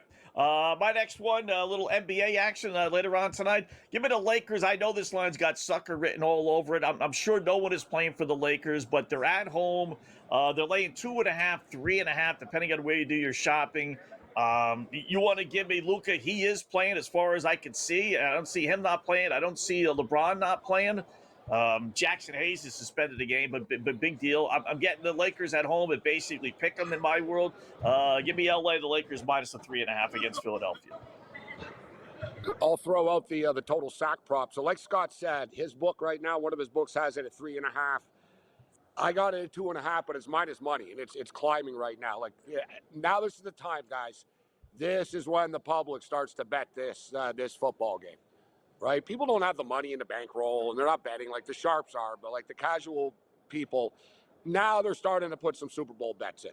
And now the numbers are all going to start to go up, especially with the player props and sort of like the narratives and the fact that Seattle are taking on an offensive line that's given up 15 sacks in 3 playoff games is going to be, brought up and reminded. And I'm bringing it up and reminding people of this. So give me the over 2.5, Scott. 3.5, okay. I think they probably do end up with 4 sacks, but it's the Super Bowl, guys. So you could bet over 1.5 sacks, 2.5 sacks. You can do whatever you want. I see Bet365 has the chain: 1 sack, 2 sack, 3 sack, 4 sack, etc. So I'll play it safe, Scott, and lay some juice with the over 2.5. More credence for you is Seattle, 47 sacks this year in a regular season game. That tied for 5th or 7th in the NFL. So they're a good sack team against a team that's given up a ton of sacks. So even with a mobile quarterback, they still should get 3 or 4. So my next one, college basketball. This is a decent little game. How about UAB getting 1.5 now, laying 1.5 against Memphis? Now, Memphis has owned this series over the years, as you would think they would. They've had a good program. UAB, not so much. 18-2 their last 20. But this is not a great Penny Hardaway team with Memphis. It's okay, but it's not really one of his classics teams. So both teams are about equal. I'm getting the home team. They've been hearing about how they haven't been able to beat Memphis in eons. Giving UAB all inspired tonight, laying a 1.5 against Memphis. We'll throw a couple of the sort of fun ones that we talked about last night. These two props here over at Bet Online. Will the term 12th men be mentioned at any point during the game? It is minus 150, but I got to believe that it will be. And the other one, I'm really surprised about this one, Scott, that it's minus 175 only. How many times will JSN be said? Over 2. So it's got to be 3 times, not exactly 2. So I don't know why they just don't call it 2.5, but they call it 2. Over 2. Minus 175. I literally believe that that's all Collinsworth is going to call him. Like, literally. I think Tarico will call him Jackson Smith and Jigba, and I think Collinsworth will just say JSN every time he talks about him. And I would expect that the term JSN is used probably about 6 or 8 times in this game, if not more. Is that, does that include halftime as well? So when the guys go over all the stats and they say, this guy's got 5 receptions, this guy's got 5, and JSN has 3, does that include that as well? So you're right. Yeah, I mean, the broadcast. It's right there in the broadcast. So, yeah. All right. That's not bad. How about over 144.5 Long Beach State versus UC San Diego? Late night special. Long Beach State 14-4 over their last 18 games. UC San Diego 4-1 under, but that's okay. We'll blow that out the window because the series between these two 7-2 over. So I got a monster over team in LB State. And I got a history of these teams, putting some points on the board. You got a modest number, 144.5. That's not too bad. Let's go over Long Beach State, UC San Diego. Scott, I like this UC San Diego team. Last year, they were like just absolute crushers of the point spread. This year, to start out the season, they were, but they're not as good. They're not the same team.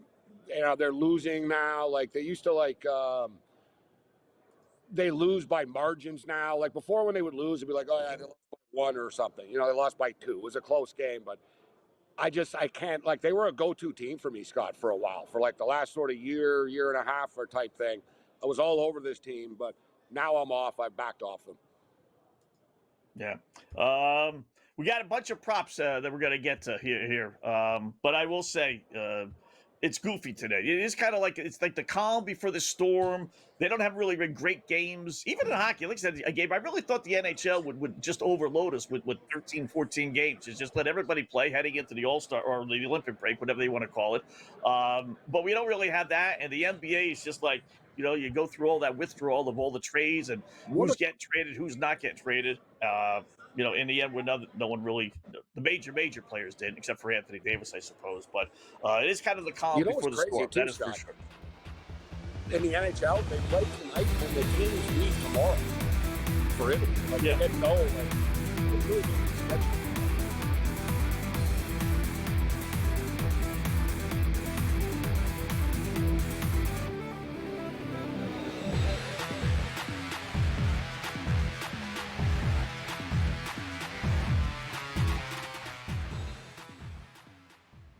Saturday, February 7th, Conor McGregor will be in the building for Knuckle Mania 6. In the main event, heavyweights collide as champ Ben Rothwell defends against Andrei Arlovski. In the co-main event, we find out who's the #1 pound-for-pound bare-knuckle fighter in the world. It's Lorenzo the Juggernaut Hunt versus Dave Redneck Mundell. Plus, a heated rematch ignites as Tony Loco Soto runs it back with Ben the Bomber Bonner. And the women bring pure intensity as Jade Massam Wong faces Crystal the Rugged Beauty Pittman. For how to watch live, go to bkfc.com for more info. Aaron Peterson right now is minus 300 to be the top pick in the NBA draft. And anybody that saw the game on Saturday, you saw his vicious dunk and you saw his explosiveness, and he hung 18 points up on the board in the first half, right? What did he do in the second half? Ask Bill Self. Why did he come out of the game? What did Bill Self say? I don't know. Ask him. This is where we're at right now. In-game live only on SportsGrid.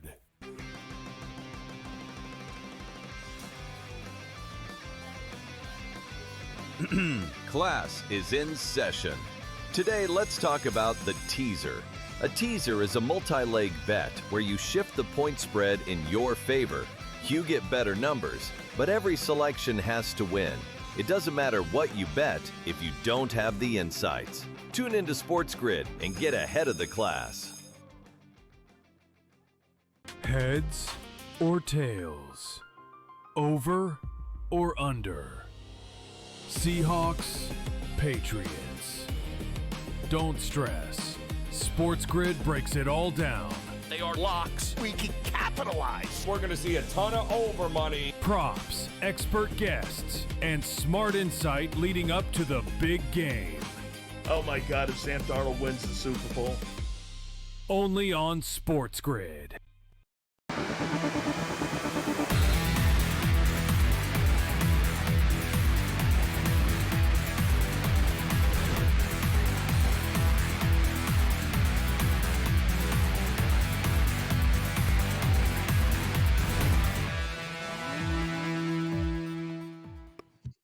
All right, welcome back. It is in-game live game day here on the grid. Scott and Gabe in San Francisco getting ready for the Super Bowl. So I want to take a peek at some more of these props, Gabe. Everybody loves these props, right? You can never talk too much prop football.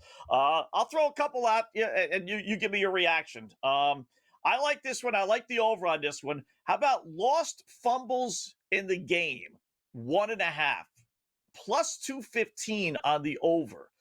With all the Sam Darnold fumble, or really Drake May, with all the Drake May fumbles and everything else, and I'm thinking maybe one guy will drop one on a punt return. Patriots have fumbled the football 5 times, and they didn't lose all, and you have to lose them, but they fumbled the football 5 times already in this postseason. I think nerves, jitters, I think we get 2 lost fumbles, and you're getting great odds, 215. What do you think? I don't dislike it, Scott. You're right. I could see there being a couple of fumbles in this game. At the plus money odds, I don't have a problem with that prop, especially with the quarterbacks, as you stated. That's, you know what I mean? All right, maybe a running back fumbles here or there or something like that, but the quarterbacks, you're right. I could see Darnold potentially fumbling the ball on a sack. Maybe May does as well. Do I love it? No, but I don't hate it at those odds. Yeah, at plus 215. All right, how about one of your favorite props you play all the time? Longest field goal I saw, 49.5 yards. Not in the 50-55 range. They've come back to the pack here like this is 1990 all over again. You're willing to go over 49.5. Yeah, how do we not play it? Let me see if I can get a 48.5 here. And I'll tell you what, I got a 48.5, Scott, at Bet365. Wow. So even better. Nice. Yeah, more than manageable. Both kickers are good. I mean, the Seattle guy misses, they trust him with Myers. They like him, but they'll let him. There's a number, Scott, will there be a 60-yard field goal made? It's like 12-1 or something. Like, what are the odds for that? I'll get the odds up. It was a crazy number. I almost want to do it just because of the number. But, yeah, I will be betting a long field goal. How the hell am I not, Scott? This is my go-to prop here. Well, you have to. Out of principle, right? You just have to. Like you said, too, I mean, honestly, you've been following the numbers with me this year. We've seen 52s and a half, 53s and a half, 54s and a half, 52s and a half, 51s and a half. And it's not indoors, but it's not bad weather here. It's very nice. It's a little breezy and stuff, but the weather's nice right now. So, weather really won't be a factor in affecting the field goal kicking in this game, Scott. So, yeah, give me the over, man. Give me the over. Give me the over 48. Let me throw one at you. Will there be a successful 2-point conversion? Yes, plus 320. Successful, pretty high not number. Attempt.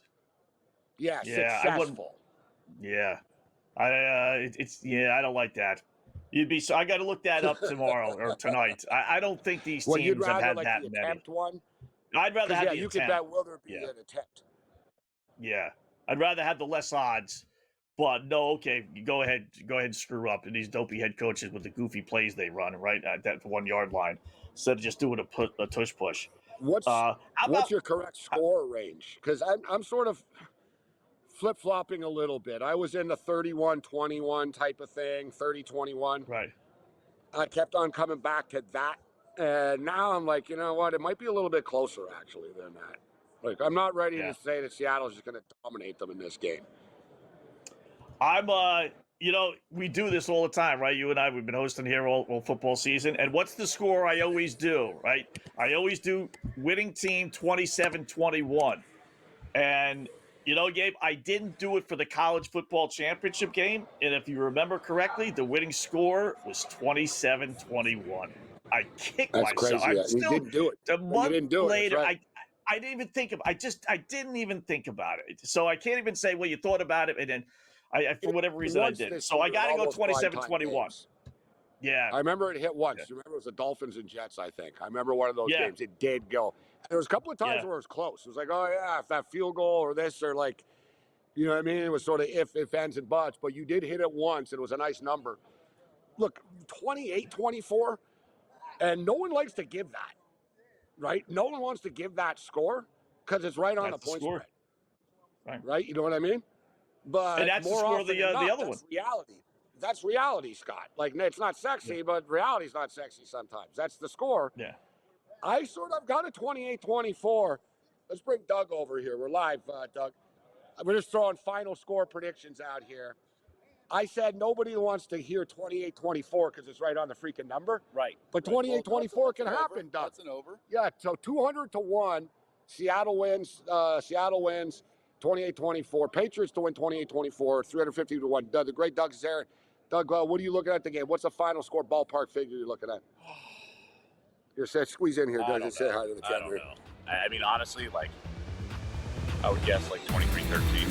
23-13. There you go. Ballpark figure. All right, we got a break. Thanks, Doug.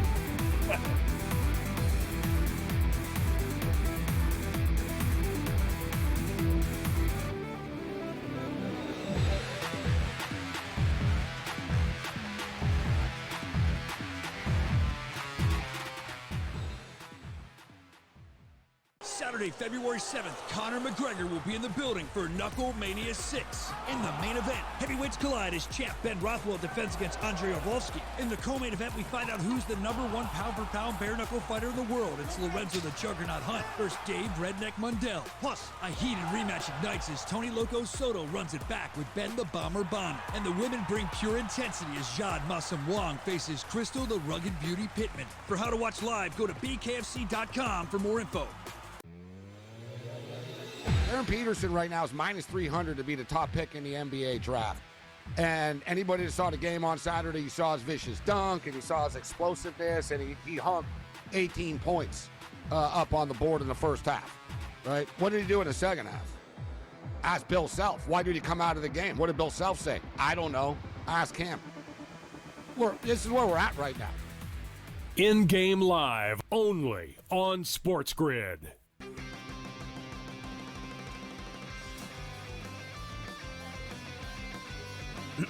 Class is in session. Today, let's talk about the teaser. A teaser is a multi-leg bet where you shift the point spread in your favor. You get better numbers, but every selection has to win. It doesn't matter what you bet if you don't have the insights. Tune into SportsGrid and get ahead of the class. Heads or tails? Over or under? Seahawks, Patriots. Don't stress. SportsGrid breaks it all down. They are locks. We can capitalize. We're going to see a ton of over money. Props, expert guests, and smart insight leading up to the big game. Oh my God, if Sam Darnold wins the Super Bowl. Only on SportsGrid.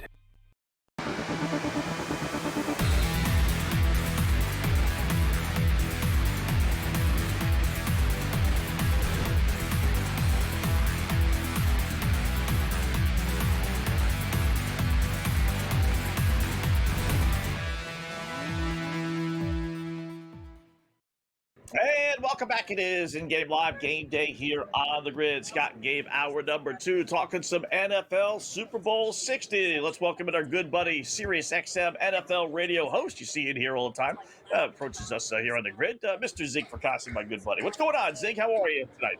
Scotty, doing very well. Thanks for having me on. Gabe, how are you? Hey, good to see you as always. We're kicking it here on Media Row in San Francisco. Can't wait to see how this game plays out. Yeah. How's it gonna turn out, Zig? Yeah, you know, I think Seattle's still, about a 4.5 point favorite. I would make them the favorite. I mean, they had the the tougher schedule. I mean, we saw, 3 teams from the NFC West, get to the playoffs this year. 2 of them played in the NFC Championship game. So I think Seattle affords an edge. I think for New England to have a chance, maybe they got to turn back the clock, and hopefully Darnold has those ghosts like he used to have against them when he was with the Jets. So I think that's, other than that, I think New England's got Seattle's got a very good shot to win this game. More importantly, are they going to cover the spread, do you think? Yeah, I mean, that one, I don't know if I'd assure that, but I would say, you and I were talking off air here, Scotty, about Jackson Smith and Jigba. That's going to be one hell of a challenge. I mean, is that one of those things where Gonzalez follows him everywhere? Do they try to change it up? So, I think Seattle's got a good chance to win this, probably by 6 or 7, definitely. Was prop is 6.5 receptions. It's 6.5. 6.5. Yeah, and you hear a lot. All right, they're going to want to take him out of the game and all that type of stuff. But okay, it's easier said than done, right? You don't think the Rams game plan to take him out of the game, and he had 10 catches against the Rams. He only had 3 against San Francisco because they won 41-6. So they just, they coasted. But you look, I mean, it's, to me, I think that JSN, he's going to get his. I think he's going to end up with like 8 catches, 9 catches for 104 yards or something. I don't think he has 180 yards and murders them because, as you know, guys, right, the Patriots have a very good secondary, and they've got 3, they got 3 guys. It'll be interesting to see how they move JSN around, right, to try to give them different looks. But a lot of people seem to be scared of JSN props. I'm just throwing it out there. I think he goes over to 6.5. Yeah, I do too, Gabe. I mean, he's a guy that, to me, he's one of those guys that you could throw different looks, different coverages at him, and he's always going to get open. And I think that's a trademark of not just him, but all these receivers that seem to come out of Ohio State. So I'm with you. I look for him to have at least 7, maybe 8 catches, and utilize even some short throws, which count as receptions anyway. So I'm with you. I would probably go the over on that for sure. I've gone back and forth, Zig, on whether this is going to be a higher scoring game or lower scoring game. I really have, and I've settled into, I think it's going to be a lower scoring game. Not necessarily like 13-10, but I don't know if we get to 47 points. What about you? That's fair. It could be 21-17 for all we know, right. Or when they met 11 years ago in the infamous second and dumb game. What was that? I think it was 28-24. If that score seems, yes, yeah. Yep. So that could be about it too. But I could see 21-17, 24-20, somewhere in that area, definitely. Yeah, it's right on the number too, and nobody wants to hear that. As you guys were saying that, I was just saying earlier, right? Like I said, man. 28-24. I was actually kicking the tires on 28-24 final score. So I guess technically, hey, that means New England covers the point spread, even though I like Seattle to win the game. But with the total right now being at 45.5, I could just sort of see it like 24-21 is just that crusher right there, right? I mean, the Patriots cover stays under by 0.5 point, but I think it creeps over the number, guys, in my own personal opinion. I think we get into the high 40s, low 50s. Yeah, I'm with you. And again, from what I could tell, and Gabe, you're closer to it than I am, it looks like the weather's not going to be much of a factor this weekend, and the track should be pretty fast there at Levi Stadium, so we won't have weather or field conditions probably to worry about. Any props that you like, or any kind of angle that you think we should exploit? Interesting. I'd like to see. What would be like the over-under on Mac Hollins receptions? 2.5. That's where, yeah. Over, baby. Yeah. Love that guy. Right? Yeah. Yeah. He's hit his number 9 of his last 10 games, too, at 26.5. That's unbelievable. That was one of went over his numbers every week, Scott. And he'll have to wear his shoes, but hell, that's okay, because he loves going barefoot, but... Yeah, is he going to be the first guy to show up barefoot in the Super Bowl? I guess he will be. Right? There's actually a prop. there's actually a prop. We talked about it last night. It was minus 500. You could actually bet on it. Will he show up barefoot? It's like, oh, you know he will. But it's the Super Bowl. Like, he's going to do something more. Like, who God knows what he's going to do, man. This guy could dress up like Randy, like Macho Man Savage or something, like on Sunday. Like, he's going to do something weird. Like, it's his thing, right? It's his thing. Yeah, but he's clutch, though. I'll tell you. Oh, he's a baller, yeah. Yeah, Drake May's taken to him, no doubt. All right. Who needs a Super Bowl? We got Olympic hockey, Zig. Who's winning it on the men's side? Who's winning? Oh, boy. Wow. Great question, Scotty. I'm hoping we do. We, of course, being Team USA, because I think Canada could have a little bit of a better lineup, but from what I could tell, their goaltending seems to be iffy. And on our side, if you got, Ottinger and Swayman and that, I think USA's got the best goaltending going in. So we'll see. But never sell out the Finns. Yeah, I'm with you, Gabe. I'm telling you, Sweden 6-1. I think Sweden's going to end up in a gold medal game. Either Canada or the U.S. is not going to be in a gold medal game. I think it'll be Sweden. Finland's always a tough out too, Yeah, they just don't have enough offensive firepower. No, they don't. They never do. Yep. Doesn't Sweden have some goaltending issues? Didn't Korpisalo get added to the team? Was the guy that he replaced, was he going to be the starter for him or them or no, Zig? No, Sweden's goaltending situation. No, that would have been the Buffalo goalie, Luukkonen. So Korpisalo's replacing him. Okay, so he's not there. All right, can USA get the goals then? I mean, if they got the better, Canada's going to have the better lineup, right? I mean, they got every superstar in the world on that freaking team. But will the goaltending not come through? Are they going to go with Binghamton again in your eyes? They could, but I'll tell you, I don't trust them. I mean, I look at what Canada has. I'm sure it's not very much, but that's where I said I think the Team USA probably has the better edge of the goaltending. And you got to think, at least from those two nations, what happened at Four Nations. U.S. probably felt they should have won that. Did they use that as a little bit of revenge and motivation? We shall see. You buying into Buffalo or Columbus? Go ahead. I was going to say, people going into the Four Nations, people didn't want Bennington to be the goalie, right? Like people were like, this is insane. Like, why would he be the goalie? And Coach John Cooper, who, God bless him, and the guy, he's one of the greatest coaches ever, said, we trust him. He's won a cup before. We trust him. He'll play well in a big game. Trust us. And he did.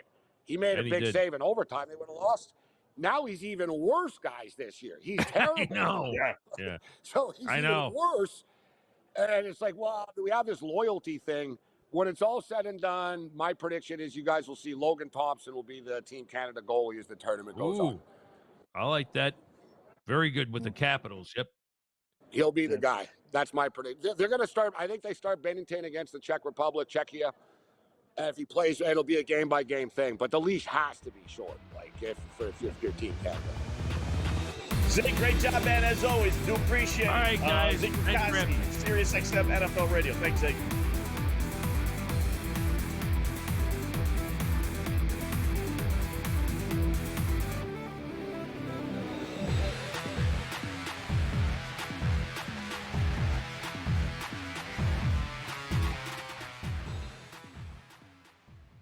Saturday, February 7th, Conor McGregor will be in the building for Knuckle Mania 6. In the main event, heavyweights collide as champ Ben Rothwell defends against Andrei Arlovski. In the co-main event, we find out who's the #1 pound-for-pound bare-knuckle fighter in the world. It's Lorenzo the Juggernaut Hunt versus Dave Redneck Mundell. Plus, a heated rematch ignites as Tony Loco Soto runs it back with Ben the Bomber Bonner. And the women bring pure intensity as Jade Massam Wong faces Crystal the Rugged Beauty Pittman. For how to watch live, go to bkfc.com for more info. Aaron Peterson right now is minus 300 to be the top pick in the NBA draft.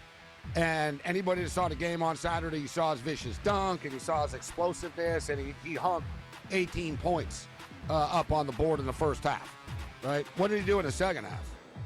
Ask Bill Self. Why did he come out of the game? What did Bill Self say? I don't know. Ask him. This is where we're at right now. In-game live only on SportsGrid.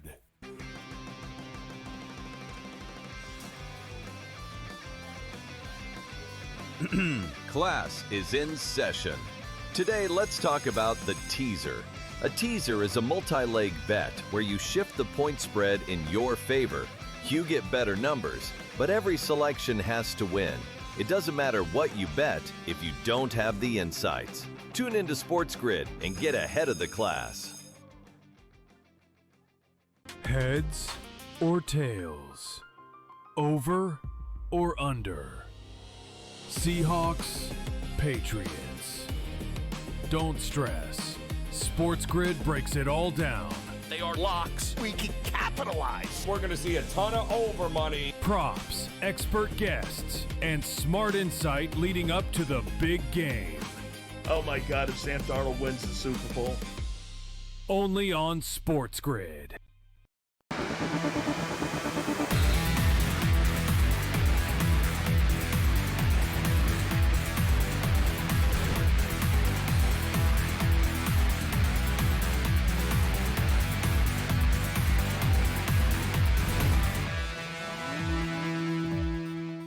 All right, welcome back. It is in-game live game day here on the grid on a Thursday evening. Thanks again, Zeke Fracassi, for joining us. Sirius XM NFL Radio. Lot on our plate. We got college basketball. We got NHL. We got, obviously, the football with the Super Bowl. How about a little bare-knuckle fighting as well this weekend? That is right. Big event in Philadelphia on Saturday. SportsGrid's Kevin Walsh, you see it here all the time here, obviously, on the grid, sat down with the BKFC CEO, David Feldman, to talk about Saturday's upcoming Knucklemania 6 event live on SportsGrid, 7 o'clock. And yes, you can bet on that on FanDuel for sure. Live from Philadelphia. Here's Kevin and David. Here on SportsGrid, we're joined by David Feldman, the CEO of BKFC. We're out in Philly this weekend. You have a can't miss card, and not for the first time, David, as we have Knucklemania 6 on Saturday, but you guys have been in the area, done great business, and I feel as if being in Philadelphia now may be a bit of a hotbed for you guys at BKFC. Yeah, I mean, this is where the company's from. This is where I'm from. So I think it was just a natural fit for us to be here and to do very well here. Last year, we did almost 18,000 tickets. We broke the combat sports attendance record for Philadelphia.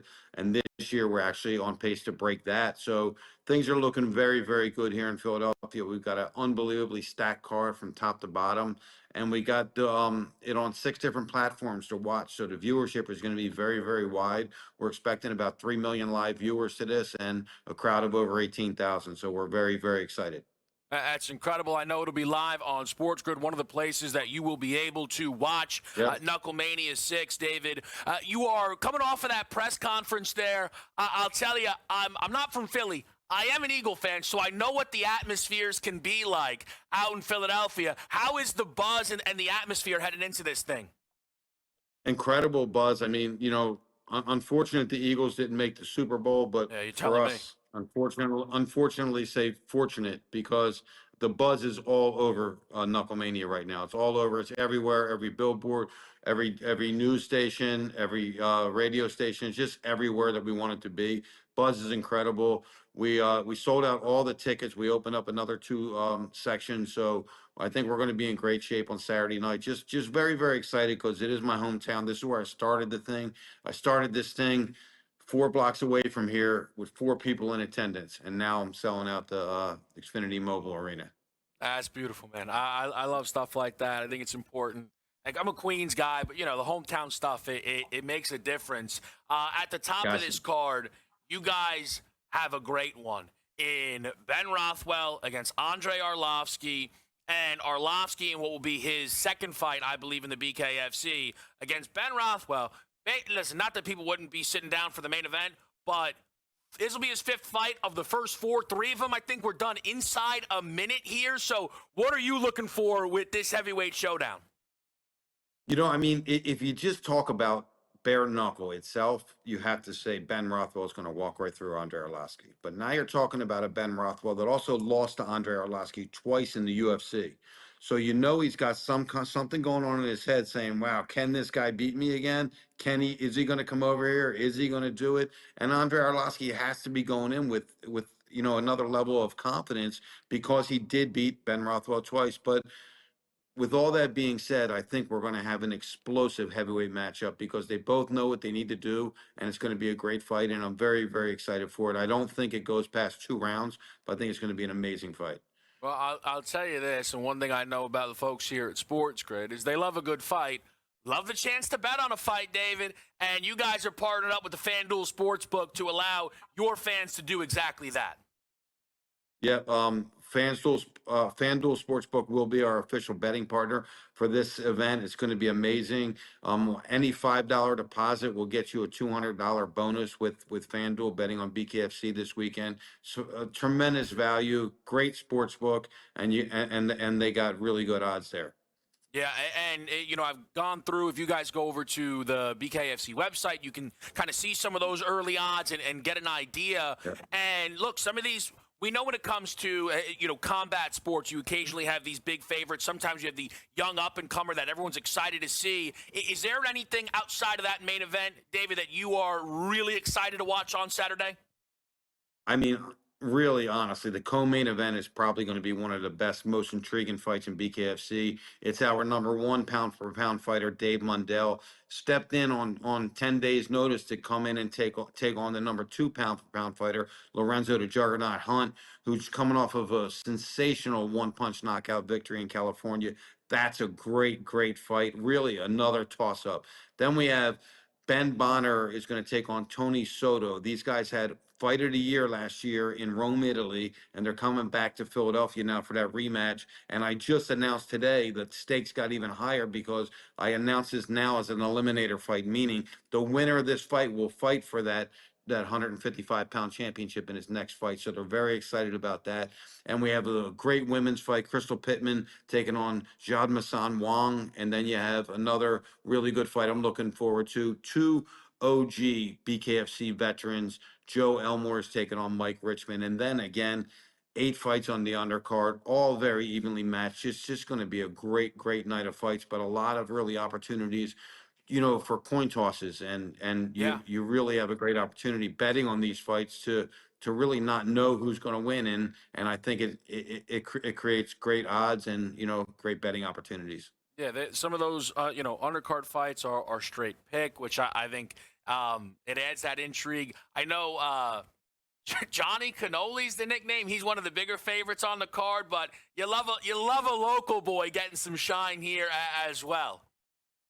Yeah, man, he's really come a long way. He knows how to sell himself. He got the name Cannoli because his first fight with us last year at Knucklemania, he smacked the guy in the face with a cannoli, and when we gave him the nickname Johnny Cannoli, and now he's smacking everybody with cannolis. And I'm like, John, you can't just go around smacking people with cannolis. But he's blowing his persona up. He's getting very, very popular here. Just hand-to-hand tickets. He broke a record and I've been in combat sports my whole life. I've never seen one fighter sell as many tickets. He sold 3,000 tickets himself. And what I will tell people is when someone like that does that, is it in their hometown? That atmosphere, again, the Philly of it all is going to be a beautiful, beautiful thing. David Feldman, we appreciate it. Congrats on everything. Best of luck with the event this weekend, which you will be able to catch live right here on SportsGrid. Thank you so much. Yep. Thanks so much for having me.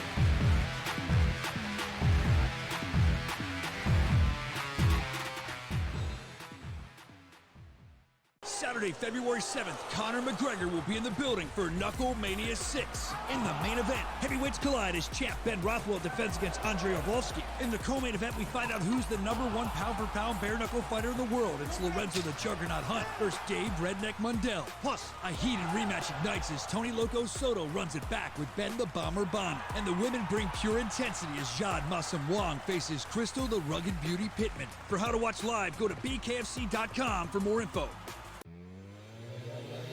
Aaron Peterson right now is minus 300 to be the top pick in the NBA draft. And anybody that saw the game on Saturday, you saw his vicious dunk and you saw his explosiveness, and he hung 18 points up on the board in the first half, right? What did he do in the second half? Ask Bill Self. Why did he come out of the game? What did Bill Self say? I don't know. Ask him. This is where we're at right now. In-game live only on SportsGrid.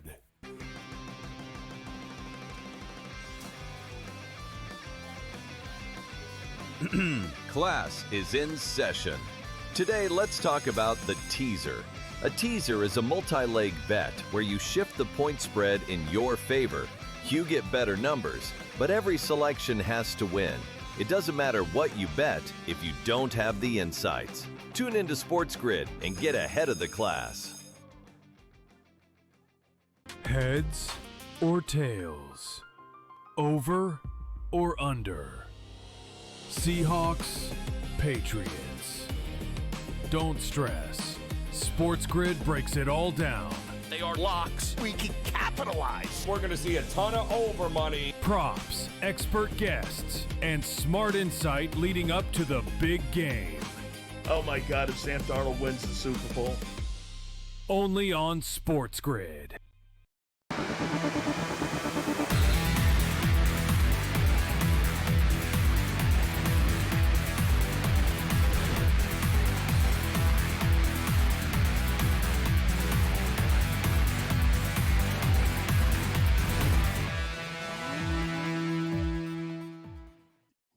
All right, welcome back. It is In-Game Live Game Day here on the Grid. Thanks again, Kevin Walsh and Dan Feldman, CEO of BKFC Bare Knuckle Fighting, previewing Saturday's Knuckle Mania 6 in Philadelphia, which is streaming on SportsGrid starting at 7 o'clock Eastern Time, and you can bet on those fights right here at FanDuel. So I did watch, honestly, I did watch a fight, was it last night or 2 nights ago? One of the two. I saw two women just beat the hell out of each other. I mean, if you like action, in all honesty, I'm not trying to, do whatever, but I'm telling you the truth. If you like action and bare knuckle fighting and punches and blood and everything, these two poor women were killing each other in the ring. So if you're into that, bare knuckle fighting is the way to go. Saturday, 7 o'clock. BKFC, super entertaining. It's not for everybody. I mean, it's vicious, it's bloody and stuff, right? But it is like, it's, for people that sort of like the UFC, but you don't want to watch the wrestling and all that type of stuff. BKFC is for you. They just stand there, just fire away, man. I've gotten really into it. We talk to fighters on a weekly basis on the Combat Sports Report. Looking at that card, the main event is the heavyweight belt. Andrei Arlovsky, MMA legend, taking on Ben Rothwell, who's the heavyweight champion in BKFC. They fought 2 times before, but in MMA, so this is different. Now this is bare knuckles. Arlovsky's just sort of hopping in this thing for money. Not for money, but, you know what I mean? Like, Arlovsky just sort of bounces around and does whatever he does. Ben Rothwell, this is his life. Like, Rothwell was never the UFC champion or anything like that. Now he's the BKFC champ. I had him on the show. He doesn't want to give this belt up. Like, this is his life. I think that Rothwell, and he's just a massive man, too. So I'm going to take Rothwell at -180 against Arlovsky. Lorenzo Hunt is taking on David Mundell. Mundell happens to be the #1 pound-for-pound fighter in their company. Guy hasn't lost a fight in 5 years, Scott. Think about that in bare knuckles. Like, wow, everybody loses. Like, when you do this, he hasn't lost in 5 years. Mundell is the #1 ranked pound-for-pound. He's stepping up in weight class to take on Lorenzo Hunt. It's a catch weight at 199 pounds, but Hunt is just vicious. It can, like, murder you and take your head off. Yeah, I think Mundell at +185 is really super live. I had him on the show earlier in the week, and he said he walks around basically at 200 pounds, so it's not an issue for him. He doesn't think, like, size will be a problem. So I'm going to go with Mundell. And speaking of the women, as you talk about, they beat the crap out of each other. I think that Jade Masson Wong at -310 is going to beat Crystal Pittman. They already fought, but I think she's going to beat her again. Good parlay material. Jade Masson Wong, -310. Good parlay material there. Could parlay with the Super Bowl, actually. This is Saturday. That's super cool that it's on SportsGrid. I can't wait. It's awesome stuff. They're really, we've had a good relationship with BKFC. And now they give us the rights to air their WrestleMania, so to speak, of the year, their Super Bowl of the year, right? Knuckle Mania, big time. It's like, Scott, last year Knuckle Mania had nearly 18,000 people. It was sold out, basically, in Philadelphia. Wow. get more and more popular. It really is. I mean, and I'm telling you, like I said, I've seen it before, obviously. But when I watched this whole fight, 5 rounds of, what is it, a minute and a half a round, and they were just, this poor one woman, Gabe, her face was like a balloon. I mean, it was just, give her a lot of credit. She didn't go down. She didn't quit. Even though she got her, brains beaten in. I don't know how they don't seriously get hurt. Really, maybe they do. Right? Maybe they get more broken jaws than I realize. But like I said, if you want action, that is it. Now you're not going to be with us, Scott. Right? It's their hands that they injure the most. Believe it or not, break it's their the hand, hands. So, like, yeah, you get to see some of the guys get face, but facial stuff in fights, it's kind of cosmetic. It sucks. Like, you know what I mean? If you get your orbital bone broken or something like that. But no, it doesn't happen much, Scott, where like broken jaws and stuff like that. They're so tough. That's the thing that fascinates me about fighting. Anyone can throw a punch, Scott. Like, it's like, how do you get hit in the head 18 times in a row and not go down? Like, you know what I mean? And like, come back, and come back for more, right? Yeah, it's like they're like made of steel. Like, I don't know, it's bizarre, but they all say the same thing. Like the fighters, that's the worst thing that can happen, Scott. They break their hand on the other guy's face early in the fight, and then they got to fight with broken hands through the fight. So like every fighter says the same thing. It's like, yeah, my hands. That's what we worry about. Crazy. All right, you're not going to be here tomorrow, right? Unless you do a video clip for us. But give me your final thoughts then, Seattle or New Orleans. Or New England. Ultimately, New Orleans last year. Ultimately, I do think Seattle, I'm not going to overthink things. I think Seattle are going to win, and Seattle will cover the point spread. And the game goes over the number. I got it like 28-21. Gabe, great job, man. Appreciate it. Enjoy the game. We'll talk